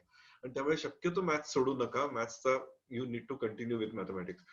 पुढचा प्रश्न आहे की ह्या तिन्ही परीक्षांमध्ये काय फरक आहे. सो आता इंजिनिअरिंगला थोडंसं धरून मी ह्या चालतोय आणि ऑफकोर्स हे फक्त इंजिनिअरिंगसाठी नाही, तुम्हाला फार्मसी करायचंय किंवा बाकीच्या गोष्टी करायच्या तर ह्या परीक्षाच लागतात. तर ह्या परीक्षांमध्ये पहिली परीक्षा MHCT जी महाराष्ट्रापुरती आहे. महाराष्ट्रातल्या इंजिनिअरिंग कॉलेज मधल्या 85% सीट्स ह्या MHCTच्या अंडर येतात आणि त्याच्यासाठी P50 म्हणजे फिजिक्सचे 50, केमिस्ट्रीचे 50, मॅथमॅटिक्सचे 50 प्रश्न पण 100 मार्काला अशी ही परीक्षा आहे. दुसरी जेई मेन्स परीक्षा आहे आणि तिसरी परीक्षा आहे जेई ऍडव्हान्स. मुद्दाम जेई मेन्स आणि ऍडव्हान्स साठी इथे का हा प्रश्न आला ते सांगतो. आपण ज्या मुवमेंटला 11वी मध्ये प्रवेश घेतो त्यावेळेला आपल्याला आपण क्लासेसचा विचार करतो. मग आता ह्याच्यापैकी कुठला क्लास लावू, की मॅथ्सचा क्लास लावू, म्हणजे सॉरी MHCTचा क्लास लावू का जेई मेन्सचा लावू का जेई ऍडव्हान्सचा क्लास लावू, हे प्रश्न पडतात. मी मुद्दाम सांगेन जेई बरीचशी मुलं IITच्या क्लासला जॉईन होतात. IITचा क्लास हा फोकस क्लास असतो. तो कशासाठी, तो IIT साठी आहे आणि त्यामुळे it is for JEE advance examination. JEE ऍडव्हान्सची परीक्षा जर तुम्ही बघितलं तर पूर्णपणे वेगळी परीक्षा आहे. जेई मेन्सच्या परीक्षेपेक्षा अत्यंत वेगळी परीक्षा आहे. फिजिक्सचे 18 प्रश्न, केमिस्ट्रीचे 18 प्रश्न, मॅथ्सचे 18 प्रश्न आणि it is format itself is very different. आणि त्यामुळे तुम्ही जेई ऍडव्हान्सची तयारी करायला लागल्यानंतर नेसेसरी जेई मेन्स किंवा MHCTची तयारी होते असं नाहीये. आणि त्यामुळे मुद्दाम म्हणेन की क्लास निवडत असताना आपली कॅपॅसिटी काय आहे ते बघून क्लास निवडावा आणि त्याप्रमाणे जेई मेन्स किंवा MHCT हे करण्याची गरज आहे. Of course NEET is a altogether different examination. मी इथे त्याचे डिटेल्स दिलेले आहेत. तुम्ही वेबसाईटवरती ह्या पर्टिक्युलर जाऊ शकता. This is all information available in website. त्यामुळे मी माझ्या अख्ख्या ह्याच्यामध्ये वेबसाईट इन्फॉर्मेशन कुठे दिलेली नाही, जी गुगलवरती अवेलेबल आहे. There is no point in giving that information. So let's go आहे. पण डिफरन्स ह्याच्यातला एक लक्षात घ्या. मी मुद्दाम डिफरन्स काय सांगितला की जेई ऍडव्हान्सची तयारी सगळ्यांना झेपत नाही. त्यामुळे प्रत्येक जण IITचा क्लास लावायच्या मागे जाऊ नका. जो क्लास तुमची जेई मेन्स पर्यंत तयारी करून घेतोय आणि MHCTची तयारी करून घेतोय, 11वी 12वीची तयारी नक्की करून घेतोय, तिथपर्यंत क्लास आत्ता लावा. कारण की प्रत्येक जण is not meant for IIT. प्रत्येक जणांनी IITला जायची गरज नाहीये. म्हणजे if you are not able to get selected for IIT, the world has end, अशी परिस्थिती नाहीये. इनफॅक्ट जे 7 भारतीय वर्ल्ड मध्ये नोन आहेत, ओके, ज्याच्यामध्ये अगदी आपण अगदी आवर्जून सुंदर पिचेचं नाव घेतो. यू बी सरप्राईज की सुंदर पिचे इज नॉट अ IITian. म्हणजे हे मी पहिल्यांदा तुम्ही आता ऐकत असाल माझ्याकडनं. He is a post graduate from IIT, so he is not technically called IITian. He is not a graduate from IIT. त्यांनी बीटेक केल्याने त्याचं बीटेक मणिपाल युनिव्हर्सिटीचं आहे. सो टेक्निकली स्पीकिंग ऑल्सो ज्या आपण आता विचार करतो की none of them are actually IIT ह्याच्यातले. So let's go ahead. पुढच्या ह्याच्यातला आपण करूया. पुढचा प्रश्न आहे की मग मी फक्त CET दिली तर काय होईल. हे थोडासा इंटरेस्टिंग प्रश्न. मी फक्त CET दिली तर काय होऊ शकतं, की कुठे कशाला CET लागते आणि कशा, म्हणजे हा प्रश्न मी आज का घेतोय कारण की तुम्ही आता 11वीच्या उंबरठ्यावरती मग आता पुढचा क्लास फक्त CETचा लावू का. आमच्या इथे क्लासेस आहेत जे 11वी 12वी CET घेतात आणि मग मी जेई मेन्सच्या भानगडीत पडत नाही. म्हणून हा प्रश्न आता, म्हणजे हे सगळे प्रश्न का येतात तर हे सगळे कारण की त्याचे निर्णय हे आता 11वीत जात असताना घ्यायचे आहेत. So MHCT for all engineering colleges in state is आणि जेई कशासाठी आहे तर हे बाकीचे एंटायर नेशन मध्ये फॉर द सेम इंजिनिअरिंग. म्हणजे आपण एक साधारण उदाहरण घेऊ की आता मी इथे MIT लिहिलंय पण आपण VIT घेऊ कारण की आता MIT आता ह्यातनं बाहेर पडलं. पण VIT समजा तो कॉलेज घेतलं तर सेम इंजिनिअरिंग सीट जे तुम्हाला मेकॅनिकलची जी VIT मधनं करायची त्याला MHCT मध्ये एवढा स्कोर लागेल आणि जेई मेन्स मधनं पण तुम्हाला ती सीट मिळते. कारण की परत एकदा सांगतो, प्रत्येक इंजिनिअरिंग कॉलेजला 2 दार आहेत. एक दार MHCTचं आहे, दुसरं दार जेईचं आहे. MHCT मधनं 85% सीट्स त्या कॉलेजच्या भरल्या जातात आणि 15% सीट्स जेई मेन मधनं भरल्या जातात. पण स्कोर मधला डिफरन्स तुम्ही लक्षात घ्या की किती पडतो. सीईटी मध्ये तुम्हाला 70% स्कोर पाडायचा आणि जेई मेन्स मध्ये त्याच सीटसाठी 35% पाडायचे. ओके, पण त्याच्यापेक्षा महत्वाची इंटरेस्टिंग गोष्ट काय की MHCT मध्ये म्हणजे सांगितलं 85% म्हणजे 51 सीट्स आहेत. जेई मेन्स मध्ये 9 सीट्स आहेत. सगळ्या सीट MHCTच्या गेल्यानंतर म्हणजे सगळ्या 51 पैकी सगळे रिझर्वेशन म्हणजे MHCT मध्ये खूप वेगवेगळ्या प्रकारचे रिझर्वेशन आहेत. हिली रिजन साठी आहेत, कर्नाटका महाराष्ट्र डिस्प्युटेड बॉर्डर साठी रिझर्वेशन आहेत. ह्या सगळ्या रिझर्वेशन केल्यात तर open boy is left with 9 seats. आणि ह्या जेई मेन्स मध्ये पण सुद्धा ओपन बॉयला 9 सीट्स आहेत. म्हणजे थोडक्यात काय की ज्या मोमेंटला तुम्ही फक्त सीईटी देताय अशा अशा अपेक्षेखाली की मला सीईटी दिल्यानंतर त्या पर्टिक्युलर कॉलेजच्या 85% सीट्स ओपन आहेत असं तुम्हाला जर वाटत मला मिळतात, तसं नाहीये. तुम्ही फक्त सीईटी दिली तर 9 सीट्स आहेत आणि तुम्ही जेई मेन्स द्याल तेव्हा 9 सीट्स आहेत. म्हणजे एनी हाऊ कुठल्याही कॉलेज मधल्या 60 सीट पैकी तुम्हाला 18 सीट्स आहेत ऍज अ ओपन कॅन्डिडेट, हे लक्षात घ्या. So what does that mean की the moment I don't give JEE mains I close down 50% of my chances getting into that college. So don't do that mistake. You should study for JEE mains, but avoid studying for JEE advanced. हा फरक नक्की लक्षात घ्या. So study wise also JEE mains जवळजवळ हा त्याचे seats आहेत. So what I will always suggest की तुम्ही जेई मेन्सची परीक्षेचा अभ्यास केलात की जेई सीईटीचा अभ्यास होईल. परत एकदा रिपीट करतोय मी, जेई ऍडव्हान्सचा केलात तर सीईटीचा होईल असं नाहीये, हे लक्षात घ्या. Next question which I have is medical career बद्दलचा प्रश्न आहे की मेडिकल करिअर खूप लोकांना करायचं असतं. हा प्रश्न मुद्दाम घेतो ह्याच्यासाठी की मेडिकलचं चॉईस करत असताना प्रत्येक वेळेला मी 2-3 आतापर्यंत जेवढे विद्यार्थी माझ्या समोर आले तेव्हा मी थोडासा अजून सखोल त्यांच्या अभ्यास केला, त्यांच्या विचार त्यांच्याशी बोलल्यानंतर माझ्या असं लक्षात येतं की अरे खरं तर ना ह्याला मॅथ्स आवडत नाही म्हणून तो मेडिकलकडे गेलाय. हा काही चॉईस असायचा प्रश्न नाही की मला मॅथ्स आवडत नाही म्हणून मी मेडिसिन करतोय. कारण की मॅथ्स आवडत नसेल तर तुम्ही मेडिकल मध्ये नाही सिलेक्ट होणार. कारण की in fact the mathematical part which is required for even the medical entrance examination is equally tough as good as JEE question paper. त्यामुळे इथे it is a tougher examination. 450 ते 500 मार्क तुम्हाला 720 पैकी लागतील. पुढे थोड्याशा गोष्टी मी इंटरेस्टिंग याच्यापैकी सांगतो. तुमचं प्रायव्हेट कॉलेजेस मध्ये तुम्ही गेलात म्हणजे असं होऊ शकतं की एवढे मार्क तुम्हाला नाही पडले, 720 पैकी 450 मार्क नाही पडले तर you don't have option but to go to private colleges. There are more private colleges than government colleges. त्यामुळे प्रायव्हेट कॉलेजेस वाटच बघतात. ही 40-70 लाख आता 4 वर्षाची फी मी लिहिली आहे, ही मिनिमम पॉसिबल फी आहे बरं का.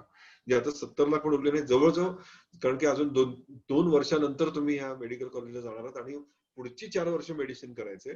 सो अजून एक 6 वर्षाचा जर आढावा घेतला तर प्रायव्हेट कॉलेजेसमध्ये तुम्ही गेलात तर 1 कोटी रुपये लागू शकतात फी म्हणून केवळ.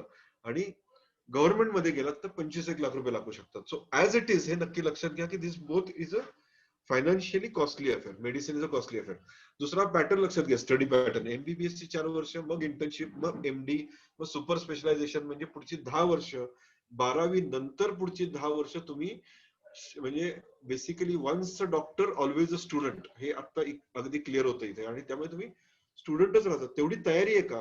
म्हणजे मी पालकांना विचारतो की तुमचा मुलगा किंवा तुमचा मुलीचा अभ्यास तुम्हाला माहिती आहे, ते किती अभ्यास करतात हे तुम्हाला माहिती आहे. तुमच्या घरात तुमच्याबरोबर गेली 15 वर्ष ते राहतायत, तर त्यांची सिन्सिअरिटी, डिसिप्लिन, त्यांचं स्टडी हॅबिट्स माहिती आहेत. तर पुढची अजून 10-12 वर्ष ते हे करू शकतील का? तर तुम्ही मेडिसिनचा विचार करा. उगाच खूप चांगले क्लासेस आहेत, त्यांची खूप नावाजलेले आहेत, ती खूप मोठी फी घेत आहेत आणि त्यांचे 25-30 स्टुडंट आतापर्यंत मेडिकलला गेलेत म्हणून आपण जाऊ शकतो असं नाहीये, हे लक्षात घ्या. मेडिसिन हा ह्याचा निर्णय खूप व्यवस्थित करायला लागतो. आणि त्याच्यापेक्षाही महत्वाची गोष्ट की पुढे तुम्ही, मी म्हटलं तसं की MD केल्याशिवाय काहीच नाहीये. म्हणजे MBBS ला कोणी विचारत नाही. MBBS is a graduation. MD मी आता जर कुठल्या इथे नामवंत क्लासमध्ये गेलो, जर फर्ग्युसन रोडवरती पुढे आहे, जिथे जवळजवळ 700-800 मुलं आज नीटचा अभ्यास करतात आणि मेडिकलला जायचा विचार करतात. यू विल बी सरप्राईज, त्यांना पुढे MD ला परीक्षा आहेत कुठल्या कुठल्या हे माहित नाहीये. का मग MBBS वरती आपण हे का सोडायचं? तर त्याच्या पुढे MD ला जवळजवळ 17 एंट्रन्स एक्झामिनेशन आहेत आणि त्याच्यामध्ये प्रचंड चांगले मार्क लागतात, म्हणजे जवळजवळ 3री 4थी 5वी रँक लागते जर तुम्ही त्या प्रकारे तुम्हाला, म्हणजे फॉर एक्झाम्पल एखाद्या एमबीबीएसच्या मुलाने ठरवलं की मला रेडिओलॉजिस्ट व्हायचंय, तो radiologist is the topmost choice of any MBBS student. आणि तो टॉपमोस्ट चॉईस असल्यामुळे काय होतं की जवळजवळ रँक 1 किंवा रँक 2 लागते त्या परीक्षेत. म्हणजे प्रत्येक परीक्षेमध्ये पहिल्या 2 रँक मध्ये आलो तर मला जवळजवळ रेडिओलॉजीला ऍडमिशन मिळेल, नाही तर नाही मिळणार. मग काय होईल की मला प्रायव्हेट मध्ये जायला लागेल. सो प्रायव्हेट मध्ये गेलं, एक गंमत म्हणून तुम्हाला सांगतोय ऑन रेकॉर्ड की प्रायव्हेट मध्ये आज एमडी ची कॅपिटेशन फी, प्रायव्हेटची कॅपिटेशन फी ही जवळजवळ 3.5 लाख रुपये, 3.5 कोटी रुपये. 3.5 crores is the capitation fee for MD entrance. त्यामुळे ती तुम्ही करू शकता का, हा नक्की विचार करा. So it has to be a family decision, याचा एक नक्की विचार करा. आणि choosing medical avoiding maths is a foolish, म्हणजे त्याच्यावरती होऊच शकत नाही. सो हे मेडिकल मला कोणाला बेसिकली इथून हे करायचं नव्हतं, म्हणजे डिमोटिवेट करायची माझी इच्छा नाही. फक्त मला हे सांगायचं की मेडिकलला जात असताना एखाद्या क्लासेसचा सक्सेस रेशिओ, कारण की माझे अजून 4 मित्र चाललेत म्हणून मी चाललो, किंवा मला मॅथ्स आवडत नाही म्हणून मी चाललो, असं करू नका. तुमची कपॅसिटी नक्की लक्षात घ्या, तुमच्या फॅमिलीची फायनान्शियल कपॅसिटी आहे का ह्याचा नक्की विचार करा, आणि मग तुम्ही मेडिसिनचा विचार करा. हा अजून कुठले ऑप्शन्स आहेत, मी पटापट ऑप्शन सांगू शकतो की इंजिनिअरिंग आणि मेडिसिन सोडून सायन्स मधले कुठले कुठले ऑप्शन्स आहेत याचा आपण एक पटकन आढावा घेऊया इथे. सो फार्मसी आहे, आर्किटेक्चर आहे, त्यानंतर ऍग्रिकल्चर अँड एन्व्हायरमेंट आहे, अप्लाइड सायन्स आहे, फिशरीज अँड वेटरनरी आहे. नंतर तुमचे जेव्हा प्रश्न येतील तेव्हा मी या प्रश्नाची उत्तर देईन, किंवा तुम्ही माझा नंबर मी तुम्हाला शेअर करेन, त्याच्यावरती तुम्ही प्रश्न विचारू शकता या संदर्भात. आजचा हा विषय नाहीये, फक्त एवढंच होता की तुम्ही 11वी 12वी नंतर पुढे ग्रॅज्युएशनला काय काय करू शकता सायन्स मधनं, हे मी आता तुम्हाला इथे फक्त बेसिकली एरियाज सांगितले की you can get in to so many areas. Generally science केल्यानंतर लोकांच्या डोळ्यासमोर इंजिनिअरिंग आणि मेडिसिन येतं, तसं नाहीये. आणि द सरप्राइझिंग पार्ट इज, हे खूप महत्वाचं आहे, सरप्राइझिंग पार्ट इज की ह्यातल्या जवळजवळ बऱ्यापैकी एरियामध्ये तुम्हाला जेई करून जाता येतं. हे जेई म्हणजे it is not entrance examination for engineering, it is a joint entrance examination for various careers. त्यामुळे जेई मी देतोय म्हणजे मी इंजिनिअरिंगलाच गेलं पाहिजे असं नाहीये, हे लक्षात घ्या. आपण आता कॉलेजवरती, हा एक महत्वाचा प्रश्न आहे 11वीत जात असताना. कॉलेज नेसेसरी आहे का, म्हणजे कॉलेजचा चॉईस काय असला पाहिजे. मी आता अगदी ऑन रेकॉर्ड जातो. कॉलेजमध्ये बेसिकली कॉलेजचा चॉईस 11वीचा आणि 12वीचा शाळेच्या ह्याच्यावरती करू नका. म्हणजे शाळेचा आपण काय करत होतो कॉलेजमध्ये, आता जी परिस्थिती कॉलेजाची ती आहे की मुलं कॉलेजला जात नाहीत, कॉलेजचे क्लास अटेंड करत नाहीत, ते पूर्णपणे क्लासेसवर अवलंबून आहेत, ही परिस्थिती आहे. ही आपण आता बदलू शकत नाही. आणि त्यामुळे मी असं म्हणेन की कॉलेज म्हणजे थोडक्यात काय, तर college is a license to give examination, 12वीची परीक्षा देण्यासाठीचा लायसन्स आहे. आणि त्यामुळे कॉलेज चूज करत असताना 2-3 गोष्टी अगदी नक्की लक्षात घ्या की कॉलेजमध्ये माझा वेळ जास्त जाणार नाही. आज जर तुम्ही सगळे ब्रँडेड कॉलेज निवडले, मी अगदी नावासकट सांगतो, फर्ग्युसन, गरवारे, एसपी, मॉडर्न, हे सगळे हायर कॉलेजेसला कनेक्टेड आहेत. हे ज्युनियर कॉलेजेस आहेत, पण they are in the vicinity of higher colleges. So तिथे होतं काय की प्रत्येक वेळेला त्यांचं टाइम टेबल बनवत असताना त्यांचं फोकस हा नेहमी युनिव्हर्सिटी कॉलेजेसकडे असतात, म्हणजे त्या पर्टिक्युलर इन्स्टिट्यूशनचा. आणि त्यामुळे त्यांचं तुम्ही टाइम टेबल बघितलं 11वीचा आणि 12वीचा, टिपिकली सकाळी 7:30ला प्रॅक्टिकल चालू होतं, जे 10:30 पर्यंत प्रॅक्टिकल असतं, म्हणजे 10:30 पर्यंत असतं असं नाही, त्यात बॅचेस आहेत परत. आणि मग 11:40 किंवा 11:30ला कॉलेज चालू होतं, जे 5 पर्यंत चालतं. म्हणजे थोडक्यात तुमचं पाल्य जे आहे ते सकाळी 7:30ला घराबाहेर पडणार आणि संध्याकाळी 5 वाजता 5:30 वाजता जर कॉलेज संपणार, त्यानंतर मग तो क्लासला जाणार आणि रात्री 9 वाजता 9:30 वाजता कॉलेज क्लासमधनं घरी येणार. म्हणजे सकाळी 7:30 ते 9:30 इतके प्रश्न निर्माण होतात की कोण सोडणार, कोण आणणार. मग आपण हे कॉलेज निवडायच्या पूर्वी हा विचार केला होता का की हे कॉलेजची वेळा कशा आहेत, या कॉलेजचं टायमिंग कसं आहे, या कॉलेजचे प्रॅक्टिकल कधी होतात, याचा कोणी विचार करत नाही. ब्रँड नेम की हा हे नाव आहे कॉलेजचं, ह्या नावाखाली आपण जातो, तर ह्या चुका करू नका. कॉलेज कसं पाहिजे, जे 3 ते 4 तासामध्ये संपेल, जास्तीत जास्त कॉम्पॅक्ट टाइम टेबल आहे, अगदी मॅक्सिमम कॉम्पॅक्ट टाइम टेबल, म्हणजे सकाळी 7:30 ते 5 नाही, परत 7:30 ते 5 मध्ये शिकवलं 2-3 तासच जातं, मध्ये मध्ये त्यांच्या गॅप्स असतात. आणि मग ह्या गॅप मध्ये ही मुलं फर्ग्युसन कॉलेजला जातील का फर्ग्युसन रोडवर दिसतील, ह्याचा विचार करा. साहजिकच आहे, आपण पण तेच केलं होतं. आणि त्यामुळे हे निर्णय घेत असताना हे निर्णय किती पुढच्या काळातले महत्वाचे आहेत, आणि मग त्यांचा अभ्यास नाही होत, मग मुलं आणि कसं होईल ना, सकाळी 7:30 ते रात्री 9 जर ते फक्त कॉलेज आणि क्लास करत असतील तर कॉलेज आणि क्लास करून काही होणार नाही. या सगळ्या एंट्रन्स एक्झामचा साठी प्रचंड प्रमाणात सेल्फ स्टडी लागतो. तो कधी रात्री 9 नंतर करणार आणि परत सकाळी 7:30 ला उठणार, याचा नक्की विचार करा. तर 5 ते 6 तासात कॉलेज, पुढच्या 3 तासात क्लास, म्हणजे एकंदर कॉलेज आणि क्लास या सगळ्याचं गणित 8 ते 9 तासात संपलं पाहिजे. तर त्या मुलाला 3 ते 4 तास स्वतःच्या अभ्यासासाठी वेळ मिळेल. हे नक्की लक्षात घ्या. So focused on junior college, म्हणजे थोडक्यात काय, सिनियर कॉलेजला शक्यतो अटॅच कॉलेज नको, हे मी मुद्दाम सांगतोय. ज्युनियर कॉलेज जे फक्त ज्युनियर कॉलेज अशी आहेत, बरीचशी कॉलेज आहेत ती फक्त ज्युनियर कॉलेजेस चालवतात. तुम्ही एकदा नीट बघा की त्यांचं लिहिलेलं असेल की XYZ ज्युनियर कॉलेज. ते कुठे का असे ना, म्हणजे घराजवळ असेल तर उत्तम, पण ते उगाच नावाजलेलं नाहीये तिकडे. काय असेल, कारण की प्रॅक्टिकली ह्याचा विचार करा की ही मुलं कॉलेजला जाणार नाहीयेत. मी परत एकदा सांगतोय. त्यामुळे ते कॉलेज कसं आहे, ते मोठं आहे का, ते नावाजलेलं आहे का, परत आपण आपल्या मानसिकतेतनं बाहेर येऊ. आपल्या वेळेला ह्याला महत्व होतं. आजच्या ह्या नवीन एज्युकेशन सिस्टम मध्ये ह्याला महत्व उरलेलं नाहीये. पुढच्या येणाऱ्या सिस्टम मध्ये ह्याला अजून महत्व उरणार नाही. त्याच्यावरती आज बोलायला नको, कारण की ती ह्या मुलांना लागू होत नाही. So separate labs for junior colleges आहेत का सिनियर कॉलेजच्या लॅबमध्येच ही मुलं जातात. या बऱ्याचशा गोष्टी आहेत. अटेंडन्स कंपल्सरी असावा असं मला वाटतं, जवळजवळ 75%. Distance from home and classes आणि ऍक्सेसिबिलिटी या कॉलेजची काही नाही. तर माझा एक क्लास फिजिक्सचा इकडे आहे, केमिस्ट्रीचा अजून कुठेतरी आहे, मॅथ्सचा अजून कुठेतरी आहे, मग कॉलेज कुठेतरी आहे.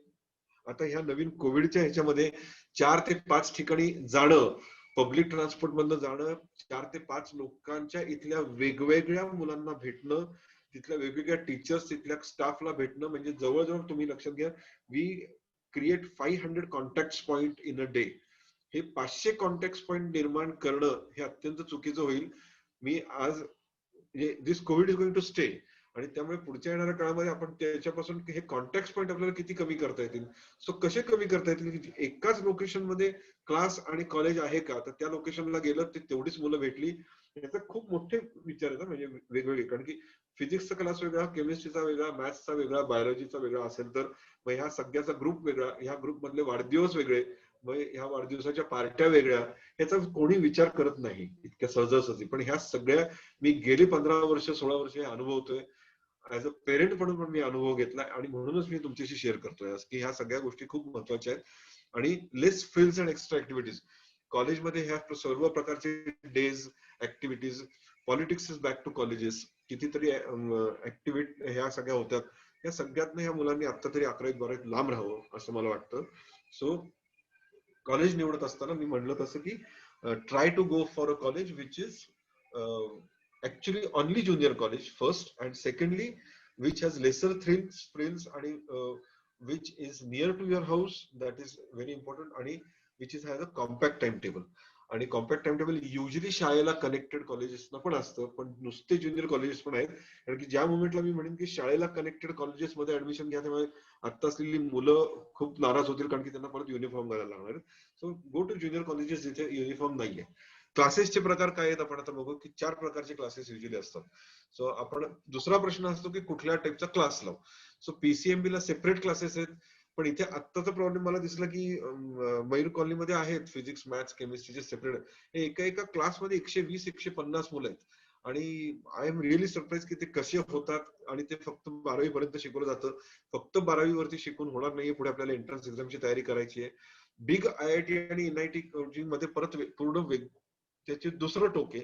याच्यामध्ये जवळजवळ प्रचंड प्रमाणात मुलं तर असतातच, पण त्यांचं कोचिंग जे खूप ऍडव्हान्स लेवलचं आहे. म्हणजे आपण ऍक्च्युली आयआयटी जेईची परीक्षा देतोय का, म्हणजे आयआयटीच्या दृष्टिकोनातून देतोय का, तर याचा विचार करू शकता तुम्ही.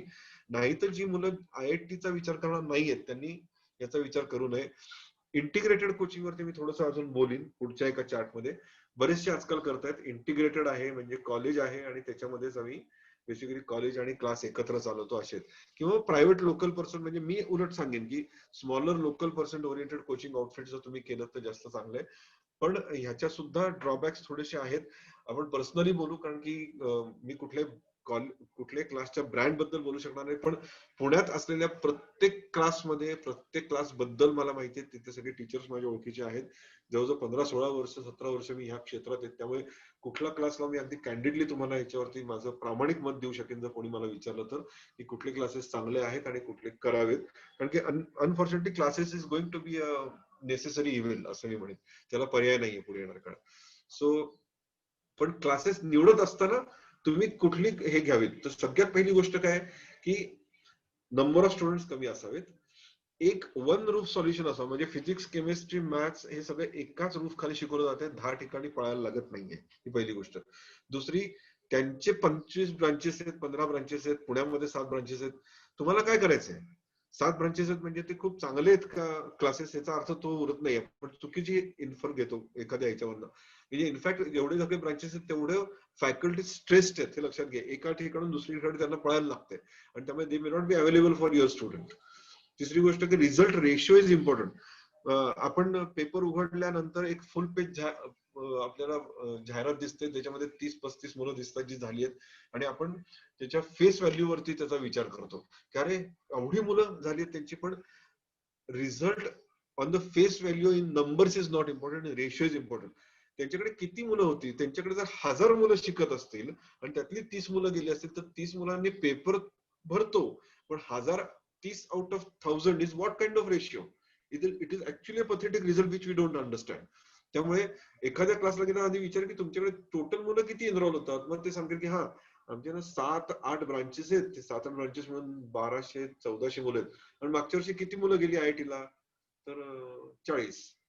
What kind of ratio is this? ह्याचा विचार पालकांनी नक्की करावा की जे दाखवतायत किंवा आपल्याला जे दाखवतायत ते आपण बघतोय का आपल्याला जे बघायला पाहिजे त्या जाहिरातीतनं ते आपण बघायचंय. हे नक्की, हे वाक्य नक्की लक्षात ठेवा. अकॅडमिक स्टँडर्ड्स त्या क्लासचे ऍव्हरेजनं काय सुटेबल आहेत ते बघा.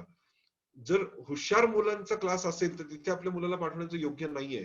कारण की हुशार मुलांचा क्लास असेल तर तो खूप फास्ट चालतो.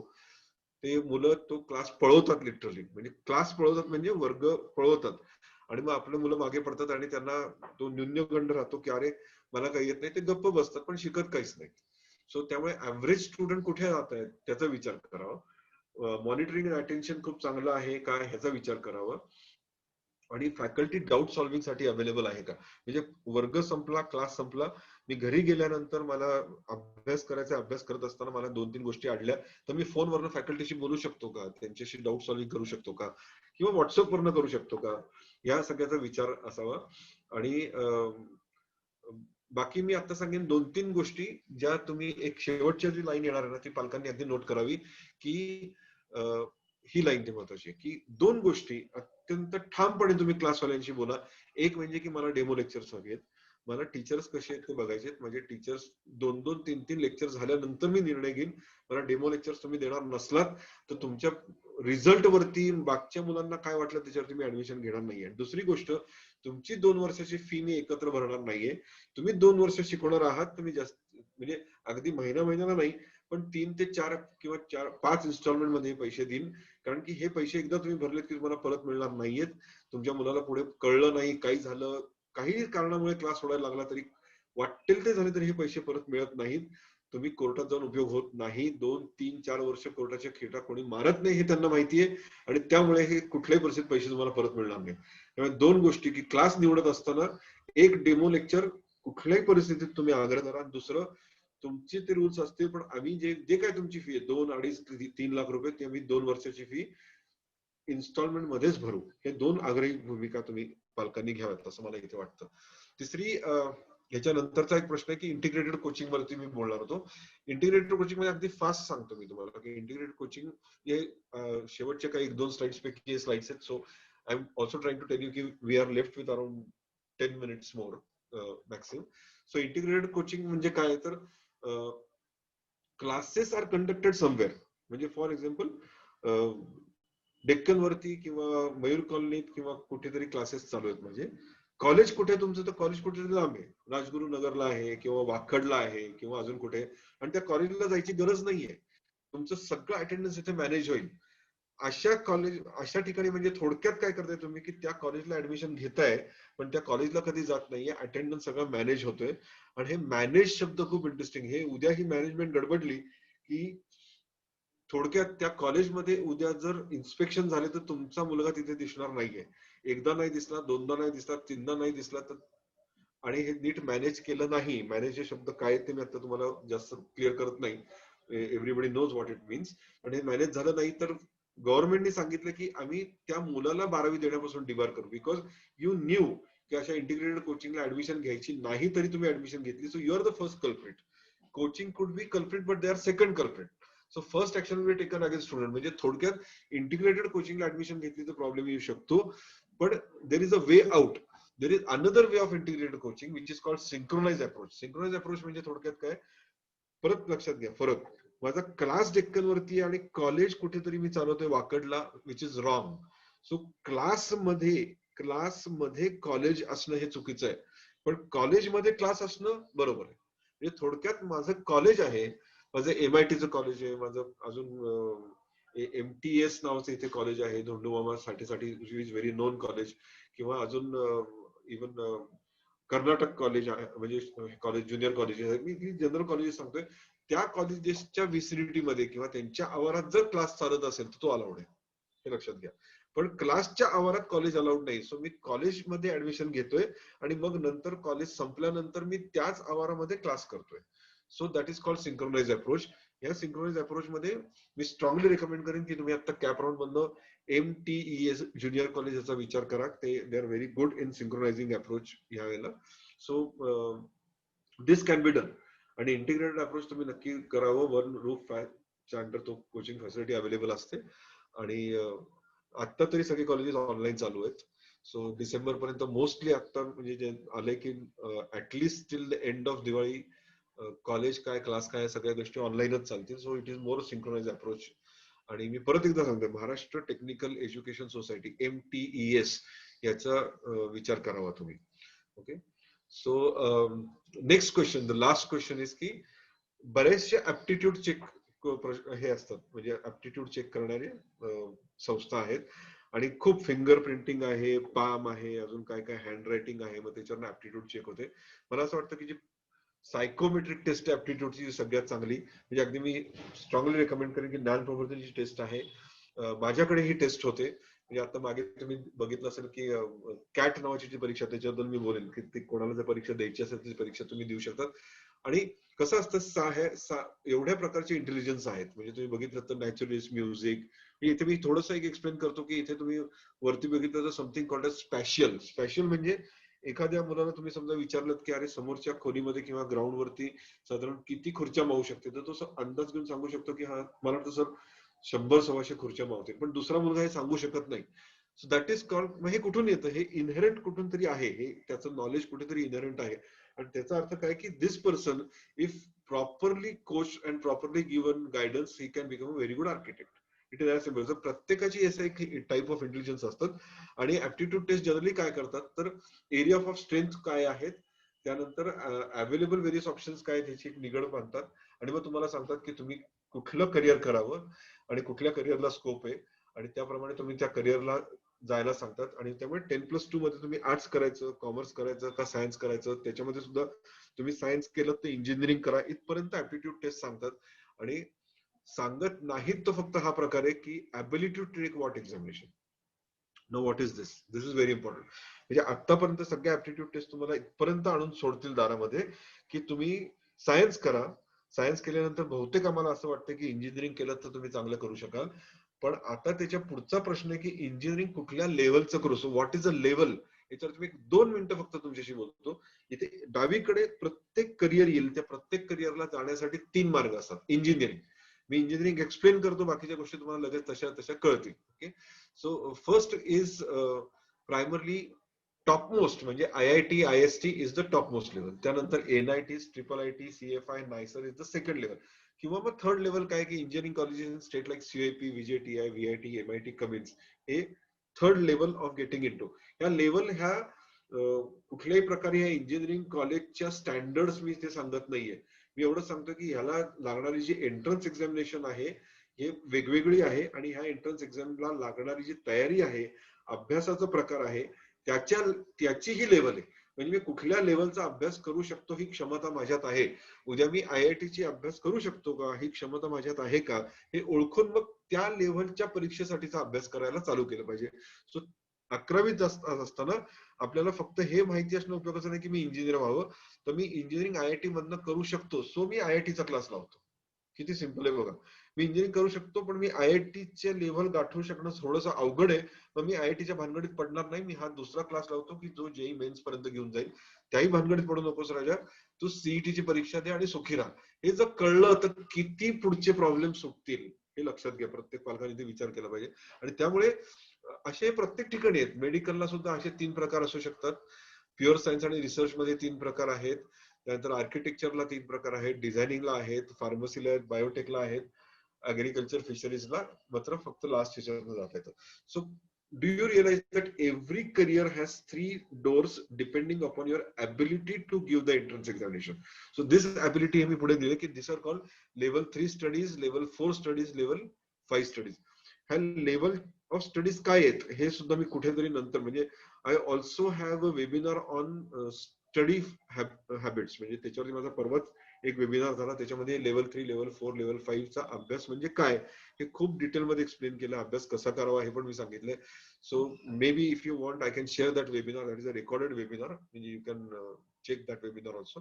But the point here is की मी परत एकदा सांगतो की ऍप्टिट्यूड टेस्ट कशी पाहिजे, की त्यातनं मला फक्त इंजिनिअरिंग करायचं हे कळलं नाही, तर मला इंजिनिअरिंग मधनं मी कुठल्या प्रकारचा अभ्यास पुढच्या येणाऱ्या काळामध्ये करू, जेणेकरून मी कुठली परीक्षा देण्यासाठी आता माझा अॅक्युमेन आहे हे मला कळेल. आणि त्यामुळे एक एंट्रन्स म्हणजे एक ऍप्टिट्यूड टेस्ट आम्ही घेतो, जिचं नाव कॅट ऍप्टिट्यूड आहे.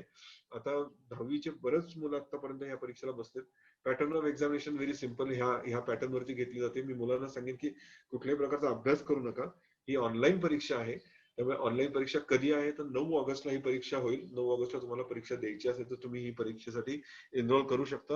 ही परीक्षा झाल्यानंतर तुम्हाला ऍक्च्युली 1 to 1 म्हणजे जसं आपण आता बोलतोय तसं झूम कॉलवरनं काउन्सिलर्स तुमच्याशी बोलतात. मग तुम्हाला काउन्सिलर काय सांगतात की तुम्ही जी कॅटची परीक्षा दिली त्याच्यावरनं तुम्ही कुठली परीक्षा द्यायला योग्य आहात, कुठल्या क्षेत्रात जायला योग्य आहात, ती त्याप्रमाणे तुम्ही अभ्यास चालू करा. आणि तो अभ्यास कसा असला पाहिजे, सो ह्या प्रकारचा अभ्यास करा. तुमचे स्ट्रेंथ काय, तुमचे विकनेसेस काय आहेत, आणि प्रत्येक म्हणजे PCM मधले, सायन्स मधले, आर्ट्स मधले, लँग्वेज मधले प्रत्येक तुम्हाला स्ट्रेंथ आणि विकनेसेस सांगतात. So this is a very good aptitude test which will tell you till the end की कुठली परीक्षा दिली पाहिजे. सो ज्यांना इंटरेस्ट आहे त्यांनी 9 ऑगस्टला ही परीक्षा द्या, कॅटची परीक्षा. तर आत्ताच्या वेबिनार आपण जो ऐकला त्याच्यामध्ये टेक होम फॅसिलिटी म्हणजे काय, आपण आता वेबिनारच्या शेवटी व्हॉट आपण एखादी गोष्ट करतो आणि ते ऐकतो. So what is the take home. पहिली गोष्ट की I will strongly suggest की even if you want to pursue career in arts and commerce, 11वी-12वीत तरी शक्यतो सायन्स ठेवा. नंतर खुशाल तुम्ही कॉमर्स करा किंवा आर्ट्स करा किंवा इंग्लिश लिटरेचर करा. यू विल बी सरप्राईज की IIT मद्रास मध्ये इंग्लिश लिटरेचरचा कोर्स आहे, IIT मध्ये इकॉनॉमिक्सचा कोर्स आहे, बऱ्याच लोकांना माहित नसतं. तर तुम्ही नंतर करा, म्हणजे पण 11वी-12वीमध्ये सायन्स ठेवा. It will keep all your doors open. That was my first test. Second of course was की JEE mains is the mother examination. त्यामुळे ती शक्यतो अवॉइड करू नका, ती द्या. जरी तुम्हाला असं कोणी सांगितलं की CET दिल्याने आपल्याला लोकल इंजिनिअरिंग मध्ये ऍडमिशन मिळते, पण don't miss out opportunities from JEE mains. It has good opportunities. त्याच्यावरती मी कधीतरी अजून बोलेन आणि आपण त्याचा विचार करू. तुम्ही जर म्हणजे तुम्ही काही घेतलं, म्हणजे अगदी शेवटी तुम्ही मॅथमॅटिक्स घेतलं, सॉरी आर्ट्स आणि कॉमर्स घेतलं, तर मॅथमॅटिक्स मात्र सोडू नका. म्हणजे mathematics is not a subject, हे तुम्ही लक्षात घ्या. Mathematics is a tool to explore knowledge. हे तुम्ही इंटरेस्टिंग पार्ट. म्हणजे I will end my webinar with 1 question for you, आणि त्याचं बघू कोणी उत्तर देऊ शकतंय का. आता नाही दिलं तरी मला तुम्ही नंतर टेक्स्ट करून पाठवा. आणि ह्या मॅथमॅटिक्सच्या संदर्भातलाच तो माझा एक प्रश्न आहे, तुम्ही विचारेल. खूप इंटरेस्टिंग प्रश्न आहे, ज्याचा तुम्ही कधी विचार केलाय का असं मला नंतर तुम्ही सांगा. दुसरं, medical career has to be thoughtful decision. ह्याच्यावरती मी बोललो ऑलरेडी. दुसरी गोष्ट आहे की कॉलेज निवडत असताना सेल्फ स्टडीजला लागणारा वेळ, डिस्टन्स आणि त्या कॉलेजचं environment, this is more important rather than the brand name of that college. Nobody is going to ask you की तुम्ही 12वी कुठून केलं. मला आतापर्यंत कोणी विचारत नाही. तुमच्या आई वडिलांना कोणी विचारलं नाही की अरे 12वी कुठून झालात. It doesn't matter. 12वी हे सगळीकडनं सारखेच असते, हे नक्की लक्षात घ्या. आणि कॉलेजमध्ये आजकाल 11वी 12वीचं काही शिकवलं जातं किंवा मुलं तिथे जाऊन शिकतात अशी परिस्थिती नाहीये. त्यामुळे don't go by the names. दुसरी गोष्ट की जर क्लास करायचा असेल तर ह्या सगळ्या गोष्टी लक्षात ठेवा. Availability of faculty, limited intake आणि सगळ्यात महत्वाचं रिझल्ट रेशिओ.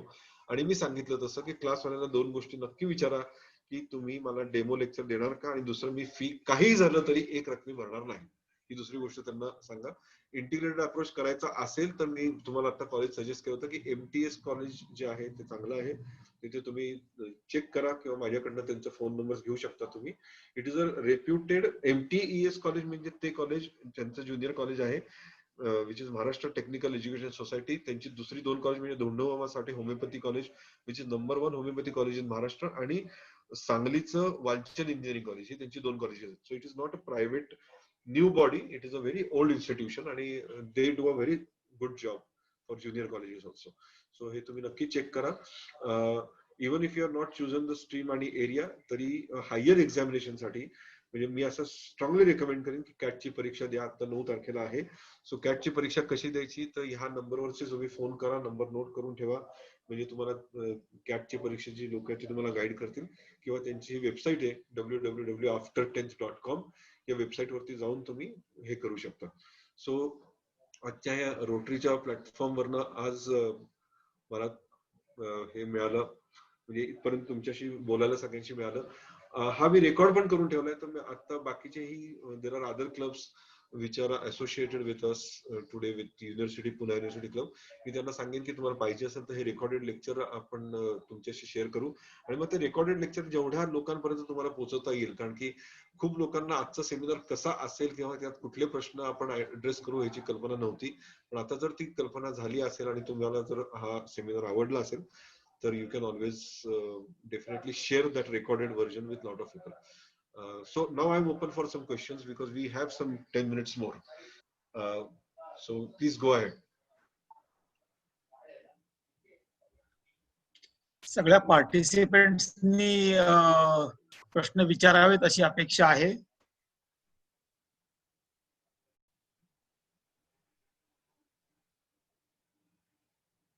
किंवा तुम्ही मी दिलेले जे नंबर्स आहेत त्या नंबरवरती तुम्ही फोन करून प्रश्न विचारू शकता नंतर, कारण की इंडिव्हिज्युअल प्रश्न असू शकतात. सगळ्यात उत्तम काय होईल की कॅटची परीक्षा द्यावी. कॅटची परीक्षा दिल्यानंतर ऑटोमॅटिकली जे काउन्सिलर्स आहेत ते काउन्सिलर्स ज्ञान प्रबोधिनी मधनं आणि एस्पेशली ट्रेन झालेले काउन्सिलर आहेत. इथे आपल्या क्लब मध्ये ही माहिती असेल, श्यामशाही फाउंडेशन मधनं ट्रेन झालेले काउन्सिलर आहेत. ते खूप छान काउन्सिलिंग करतात आणि ते काउन्सिलिंग करत असतानाही तुमचे बरेचसे प्रश्नांची उत्तर तुम्हाला मिळतील. इनफॅक्ट मला भेटायचं असेल तरी ह्या नंबरवरती तुम्ही चौकशी करू शकता आणि you can meet me any time. Chat box मध्ये काही क्वेश्चन्स आहेत. कॅटची फी काय आहे? कॅटची फी 400 रुपये काय आहे. असा अवचटांचा प्रश्न आहे, चॅट बॉक्स मध्ये बघितलं तर तुला कळेल. कॅटची फी फक्त 400 रुपये आहे, 400 रुपीज. आणि दुसरा प्रश्न आहे which are the 17 MD entrance examination. म्हणजे कसं आहे की PCMT नावाची जी परीक्षा असते महाराष्ट्राची आहे, त्याचप्रमाणे FMC ची परीक्षा आहे, जिपमरची परीक्षा आहे, बऱ्याचशा इन्स्टिट्यूशनच्या ह्या परीक्षा आहेत एंट्रन्स एक्झामिनेशन साठी. तर त्या आता काही काही मर्ज होत आल्यात, पण originally there were 17 entrance examination for MD entrance. What is the next date after 9th August? Actually CAT एक्झामच्या आधी डेट्स होत्या, आता दर रविवारी घेतली जाते. तुम्हाला जर ह्या 9 ऑगस्टला शक्य नसेल तर पुढच्या रविवारी तुम्हाला घेता येऊ शकेल, because it is online examination. So you can always take this examination online. आणि मध्ये सुद्धा काही काही वेळेला होऊ शकतं. आयसर वरती माझं एक रेकॉर्डेड सेशन आहे, म्हणजे आयसर कलकत्त्याचे चेअरमन नातू सर, अरविंद नातू आणि माझं असं एक जॉईंट सेशन झालं होतं. ते जॉईंट सेशन पण रेकॉर्डेड आहे, तर ते सेशन पाहिजे तर मी शेअर करू शकेन ज्यांना पाहिजे त्यांच्यासाठी. पूर्ण 2 तासाचा खूप अप्रतिम फक्त आयसर वरती कार्यक्रम झाला होता. सो आय कॅन ऑलवेज, कारण की त्याच्यावरती मी सांगेन. आयसर मध्ये मी थोडक्यात सांगतो, 3 प्रकारे तुम्हाला आयसर मध्ये जाता येतं. पहिलं KVPY ची परीक्षा असते, दुसरी ऍडव्हान्सची परीक्षा आहे JEE ची, आणि तिसरी आहे ती आयसर IIT नावाची, म्हणजे ऍप्टिट्यूड टेस्ट. मी आता एवढंच सांगेन की IISER aptitude test is the most easiest way to get in to IISER, कारण की बाकी सगळं आणि यांचे जे रेशो आहे, म्हणजे KVPI मधनं 25% सीट्स आहेत, ऍडव्हान्स मधनं 25% सीट्स आणि 50% सीट्स ज्या आहेत त्या शेवटच्या परीक्षेमधनं आहेत, IIT मधनं. So IIT is the easiest way. तुम्ही मला कॉन्टॅक्ट करा, मी तुम्हाला सांगेन. आणि आयसर साठी fortunately I have a very good record in IISER, म्हणजे सक्सेस रेशिओ. बरीचशी मुलं माझी आयसरला गेली आहेत, मी ज्यांना गाईड केलं त्यांचं. So you are always welcome for specially for IISER if you want to. तर webinar on level 3 and level 4 and level 5. तर you can write to me. माझं आता त्याच्यावरती आहे की थोडक्यात काय असतं स्टडीज लेवल, म्हणजे की कुठली पुस्तकांची ऍडिशन होते, प्रश्नांची ऍडिशन होते, एकाच टॉपिक वरती तुम्ही कुठल्या लेवल पर्यंत जाऊ शकता, किती डेप्थ पर्यंत जाऊ शकता, that is called level of studies. So ते प्रत्येक टॉपिकची माझी लेवल ऑफ स्टडीज ठरलेले आहेत. म्हणजे इफ यू टेक, आता ही तृप्तीने प्रश्न विचारलाय, ती कितवीत आहे मला माहित नाही, पण फॉर एक्झाम्पल तुम्ही समजा इलेक्ट्रोस्टॅटिक हा टॉपिक घेतला किंवा सर्क्युलर मोशन घेतला, तर त्या सर्क्युलर मोशन मध्ये तुम्ही किती लेवल पर्यंत अभ्यास करू शकता, तर त्याची पुस्तकं आहेत. म्हणजे जशी स्टेट टेक्स्टबुक आहे, NCERT आहे, त्यानंतर HC वर्मा आहे, हॅलिडे रेस्निक आहे, मग त्याच्या पुढचे लेवल चालू होतात. मग कुर्टो येतो, इरोडोव येतो, ही ऑथर्सची नाव आहेत. So I can share the webinar. मी हे सगळं डिटेलमध्ये त्याच्यामध्ये बोललोय. So I can share the webinar ki how it is done, basically level of studies and how it is to be done. So that was the last question here I find. अजून कुठले प्रश्न आहेत का मला इथे आता दिसत नाहीयेत.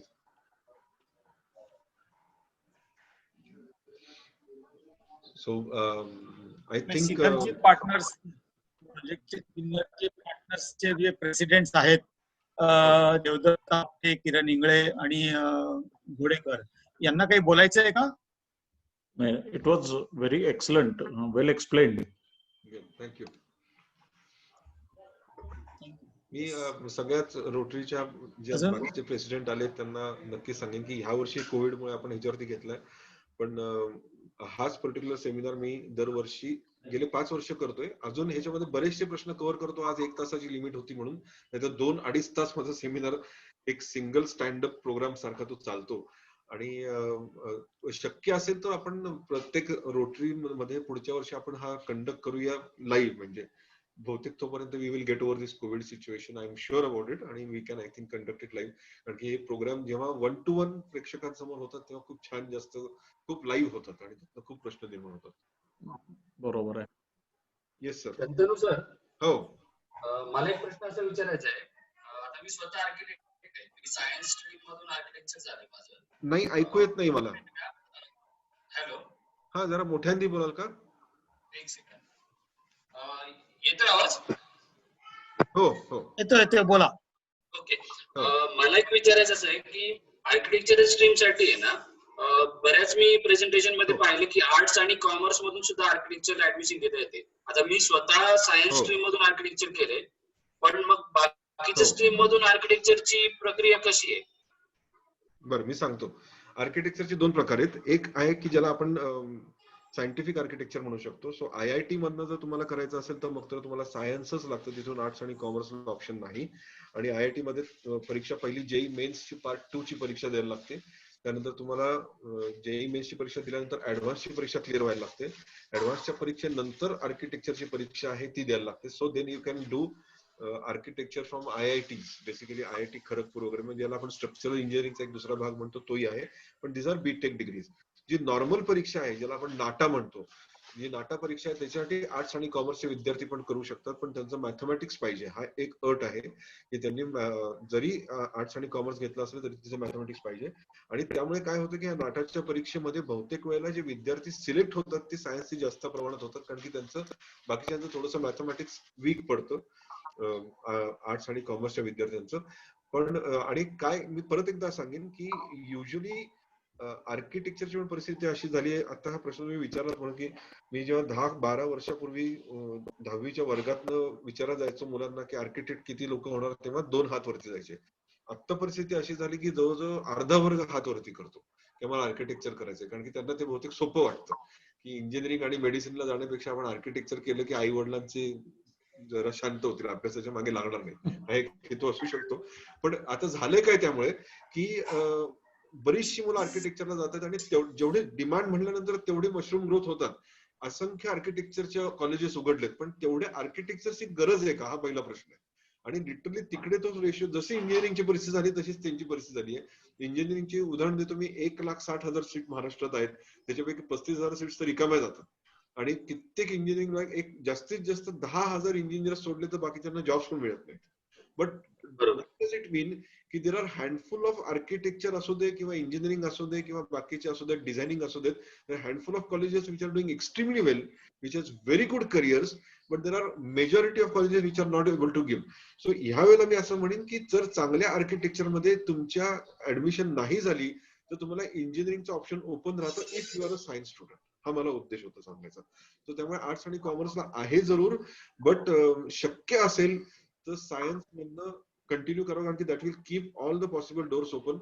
बहुतेक वेळा म्हणजे असंख्य विद्यार्थी मला सापडले की 12वीत गेल्यानंतर त्यांना लक्षात येतं की अरे वी मेड अ मिस्टेक, आपलं खरं 11वी-12वी मध्ये सायन्स ठेवायला हरकत नव्हती. मला 85% होते, 90% होते, मला ऍडमिशन मिळत होती. इतकंच मला अगदी सायन्स आणि मॅथ्स कळत नाही अशी माझी परिस्थिती नव्हती. आणि ऍज इट इज जो भीतीचा विषय आहे ना तो मॅथमॅटिक्स असतो, तो ठेवायलाच लागणार आहे जर आर्किटेक्चर करायचंय तर. सो प्रश्न येतो तो फक्त सायन्सचा.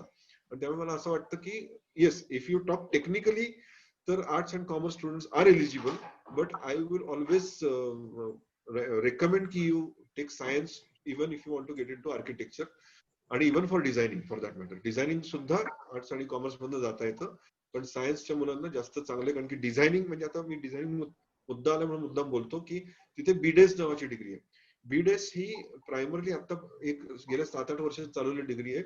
नाहीतर डिझायनिंग म्हणजे काय तर प्रॉडक्ट डिझायनिंग आहे, ह्या सगळ्या गोष्टी आहेत. जिथे NID आहेत, NIFT आहेत, ह्या सारख्या संस्था होत्या, पण आता it is also become a part of IIT. IIT मुंबईमध्ये बीडेस ची डिग्री आहे, MDES ची डिग्री आहे. सो कन्व्हेन्शनल ट्रॅडिशनल मोड काय होतं की तुम्ही इंजिनिअरिंग करा आणि इंजिनिअरिंग झाल्यानंतर तुम्ही MDES ला ऍडमिशन घ्या. बीडेस ची आधी डिग्री नव्हती. So that is been there. So आता बीडेस ला ऍडमिशन घेत असताना परत एक गंमत म्हणून सांगतो, बीडेस ची IIT ची जी परीक्षा आहे त्याला IIT मध्ये जाण्यासाठी IIT ची परीक्षा लागत नाही. युसिड नावाची परीक्षा आहे, UCEED नावाची परीक्षा आहे. या युसिडच्या परीक्षेला जात असताना ती परीक्षा चा पेपर इतका वेगळा आहे की त्याच्यासाठी खरं तर विचार केला तर त्यांना त्यात सायन्स विचारतात ना, मॅथ्स विचारतात ना, कॉमर्स विचारतात ना, आर्ट्स विचारतात. जर आज शक्य असेल तर एक गंमत म्हणून इथे जेवढे आज विद्यार्थी किंवा इव्हन पालक आहेत त्यांनी युसिड हे टाईप करा गुगलवरती, तिथे पेपर येतो, एक पेपर देऊन बघा. व्हेरी इंटरेस्टिंग पेपर, फार वेगळा. पण विचार करा की त्यातनं तेवढ्या म्हणजे IIT JEE ची परीक्षा न देता IIT ला कसं जायचं, तर युसिडनी जाता येतं. असे बरेचसे विषय आहेत, म्हणजे खूप इंटरेस्टिंग विषय आहेत. खूप बोलू मी शकतो बऱ्याचशा विषयांवरती, आणि अजून बरेचसे करिअर्स आहेत, म्हणजे प्रत्येक करिअर वरती खरं तर 1-2 तासाचा सेमिनार होऊ शकतो. येस सर, अजून काही प्रश्न? Hello sir. हा, हा, मी प्रतिभा जगदाळे बोलतेय. बोल. माझ्या मुलाला बिझनेस मॅनेजमेंट किंवा आता सप्लाय चेन मॅनेजमेंट, रिटेल ह्याच्यामध्ये जर करिअर करायचं असेल तर त्यांनी कोणती साईड घ्यावी, आणि 10वी नंतर त्याच्यासाठीचे काही ऑप्शन्स ओपन आहेत का? 10वी नंतरचे ऑप्शन्स असे डायरेक्टली मला फार वाटत नाहीत. शेवटी कसं आहे, सप्लाय चेन मॅनेजमेंट मध्ये 3-4 प्रकार असू शकतात. एक म्हणजे सप्लाय चेन मॅनेजमेंटचा जो टॉप एंड आहे दॅट इज SAP किंवा असे काही जे सॉफ्टवेअर आहेत ते केल्यानंतर तिकडे इंजिनियर्सची गरज पडते. पण लॉजिस्टिक्स मध्ये इंजिनिअरिंग असायलाच पाहिजे असं नाहीये. सो सप्लाय चेन मॅनेजमेंट तुम्ही रिटेल मॅनेजमेंट पर्यंत किंवा बिझनेस ऍडमिनिस्ट्रेशन पर्यंत आलं तर परत टॉपमोस्ट कसं आहे, तर प्रत्येक ह्याच्यात मी आता एक्सप्लेन केलं जसे 3 प्रकारे तुम्ही जाऊ शकता. सो टॉपमोस्ट ह्याच्यामध्ये तुम्ही MBA करून गेलात, तुम्ही बेसिकली इंजिनिअरिंग असाल तर तुम्हाला जास्तीत जास्त कंपनीमध्ये ओपनिंग मिळू शकतात. लॉजिस्टिक्स मध्ये तुम्ही जाऊ शकतात. आता युनिव्हर्सिटीचा नवीन कोर्स चालू झालाय, अगदी परवाच लॉन्च झालाय, called bachelors in vocational services म्हणून. त्याच्यामध्ये सप्लाय चेन मॅनेजमेंट ते स्पेशली शिकवणार आहे. सो ह्या एरियात जर तुम्हाला जायचं असेल, कसं माहिती का, रिटेल मॅनेजमेंट तुम्ही विचार करत असताना आपण युनिलिव्हरच्या रिटेल मॅनेजमेंटचा एक पार्ट असू शकतो, किंवा रिटेल मॅनेजमेंट ह्यालाही म्हणतात की तुम्ही इथे बिग बाजार मध्ये काउंटरवरती उभे आहात. इतके त्यात तफावत आहे. रिटेल मॅनेजमेंट हे दोन्ही भाषा रिटेल मॅनेजमेंटच आहे.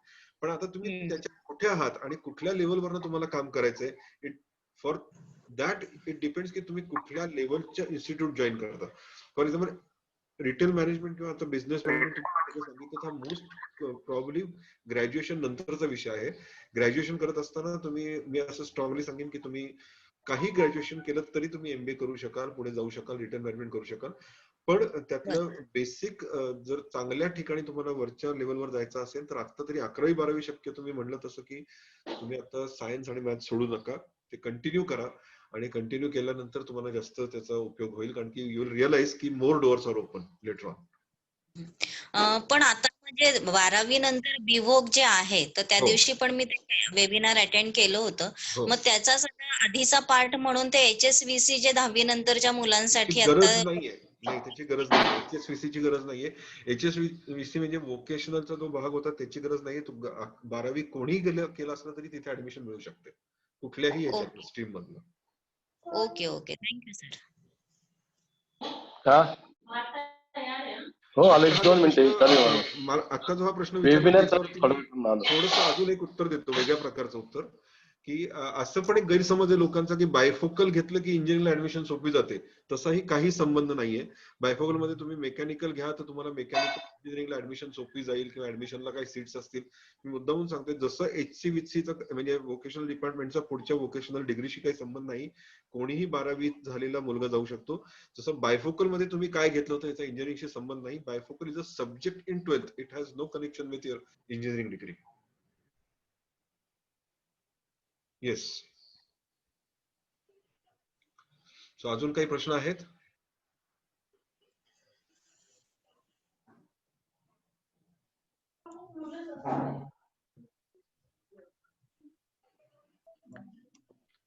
कोणी विचारणार असतील तर विचारा, कारण आपल्या दीड तास चॅटबॉक्स मध्ये आहे एक प्रश्न आलाय. एरोनॉटिकल इंजिनिअरिंग करण्याचे कोणत्या साइट्सना मी जाऊ, असा प्रश्न आहे. इंटरेस्टिंग प्रश्न आहे. एरोनॉटिकल इंजिनिअरिंग असं म्हणल्यानंतर कसं आहे, तो शब्द इतका सुंदर आहे ना की मुलांना किंवा पालकांना सुद्धा असं वाटतं की आपण काहीतरी फारच भव्य दिव्य काहीतरी करतोय. Aeronautical engineering is actually repair and maintenance of aircraft, actually nothing else. हे नक्की लक्षात घ्या.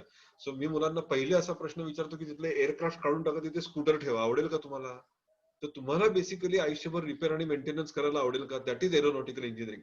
एरोनॉटिकल इंजिनिअरिंग म्हटल्यानंतर लोकांना वाटतं की आपण विमानं डिझाईन वगैरे करणार आहोत. 1% मुलं सुद्धा ती करत नाहीत जे एरोनॉटिकल इंजिनिअरिंगला जातात. ही पहिली गोष्ट. दुसरी गोष्ट की एरोनॉटिकल इंजिनिअरिंग म्हणजे थोडक्यात काय, सर मी सांगितलं सर, रिपेअर अँड मेंटेनन्स म्हणजे काय, तर computer engineering, mechanical, electrical, electronic हे 4 धरून एरोनॉटिकल इंजिनिअरिंग तयार होतं. आणि त्यामुळे ह्या 4 विषयामध्ये तुम्ही कशातही केलं पुढे जाऊन पोस्ट ग्रॅज्युएशनला एरोनॉटिकल इंजिनिअरिंग तुम्ही करू शकाल. आता माझं स्ट्रॉंगली असेल की कुठले असा निश एरिया शक्यतो पकडू नका, कारण की मग एकदा तुम्ही एरोनॉटिकल इंजिनिअरिंग केलं तर you are not treated as a general engineer. नंतर एरोनॉटिक्स मध्येच काम करत बसायला लागेल आयुष्यभर, आणि नंतर दुसरीकडे जायचं असेल तर त्रास होईल. सो आता मेकॅनिकल इंजिनिअरिंग तुम्ही BSc ला, आय मीन ग्रॅज्युएशनला असं मला म्हणायचं होतं, ग्रॅज्युएशनला तुम्ही एरोनॉटिकल न घेता तुम्ही normal mechanical engineering, electrical, computer, instrumentation हे कुठले इंजिनिअरिंग करा. आणि मग तुम्हाला तरी सुद्धा अशी इच्छा उरली की मला एरोनॉटिकल इंजिनिअरिंग करायचंय, तर मग तुम्ही पोस्ट ग्रॅज्युएशन करा. आणि मग पोस्ट ग्रॅज्युएशनला एरोनॉटिकल इंजिनिअरिंग असे सब्जेक्ट आहेत. ग्रॅज्युएशनला ज्या इंजिनिअरिंग कॉलेजेस क्लेम करतायत, म्हणजे एक इंदोरमध्ये एक आहे, एक जबलपूरमध्ये, एक पुण्यामध्ये पण आहे. त्याची जाहिरात मला गंमत वाटते की approved by aviation ministry. Who is aviation ministry to approve? There is nothing called as approved by aviation ministry. The only approval is by AICT. AICT is the only approval giving institution. AICT ने approve केलं तर नाही केलंय, aviation मिनिस्ट्रीने approve केले का, it doesn't matter. त्या डिग्रीला कुठली value नाहीये. अशा कुठल्याही इन्स्टिट्यूटला फसू नका. नॉर्मल इंजिनिअरिंग करा. पोस्ट ग्रॅज्युएशनला मात्र एरोनॉटिकल इंजिनिअरिंग IIT मध्ये, NIT मध्ये आहे. त्याचा आपण विचार पोस्ट ग्रॅज्युएशनला करू.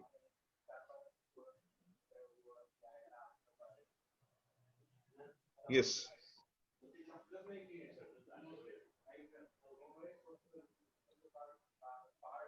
अजून काही प्रश्न दिसत नाहीयेत मला.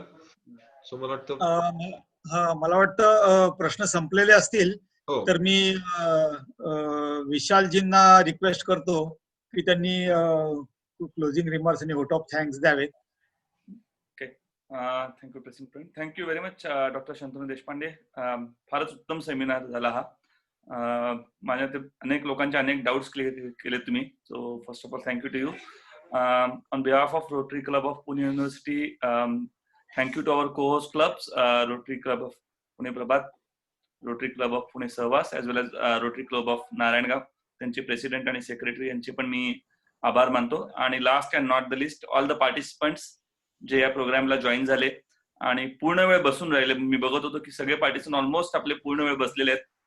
हे दाखवतं की प्रोग्राम सगळ्यांनी फार एन्जॉय केलेला आहे आणि त्यातनं टेक अवे भरपूर आहेत. तुम्ही त्याला होम अवे म्हणलंय, हा फार चांगला शब्द मला आवडला, टेक अवेच्या ऐवजी होम अवे. सो भरपूरशे होम अवेज पण यातनं झालेले आहेत. So thank you very much once again and thanks to all of you. Thank you. नमस्कार. Thank you. Thank you everyone. Thank you doctor Shantanu. Thank you. Yes, बाकी सगळे पार्टिसिपंट्स तुम्ही जॉईन झाल्याबद्दल थँक्यू व्हेरी मच. परत आपण हा प्रोग्राम फिजिकली चांगल्या पद्धतीने घेऊयात पुढच्या वर्षी. थँक्यू. आपण मीटिंग क्लोज करू शकतो. प्रोजेक्ट मीटिंग क्लोज करा. थँक्यू.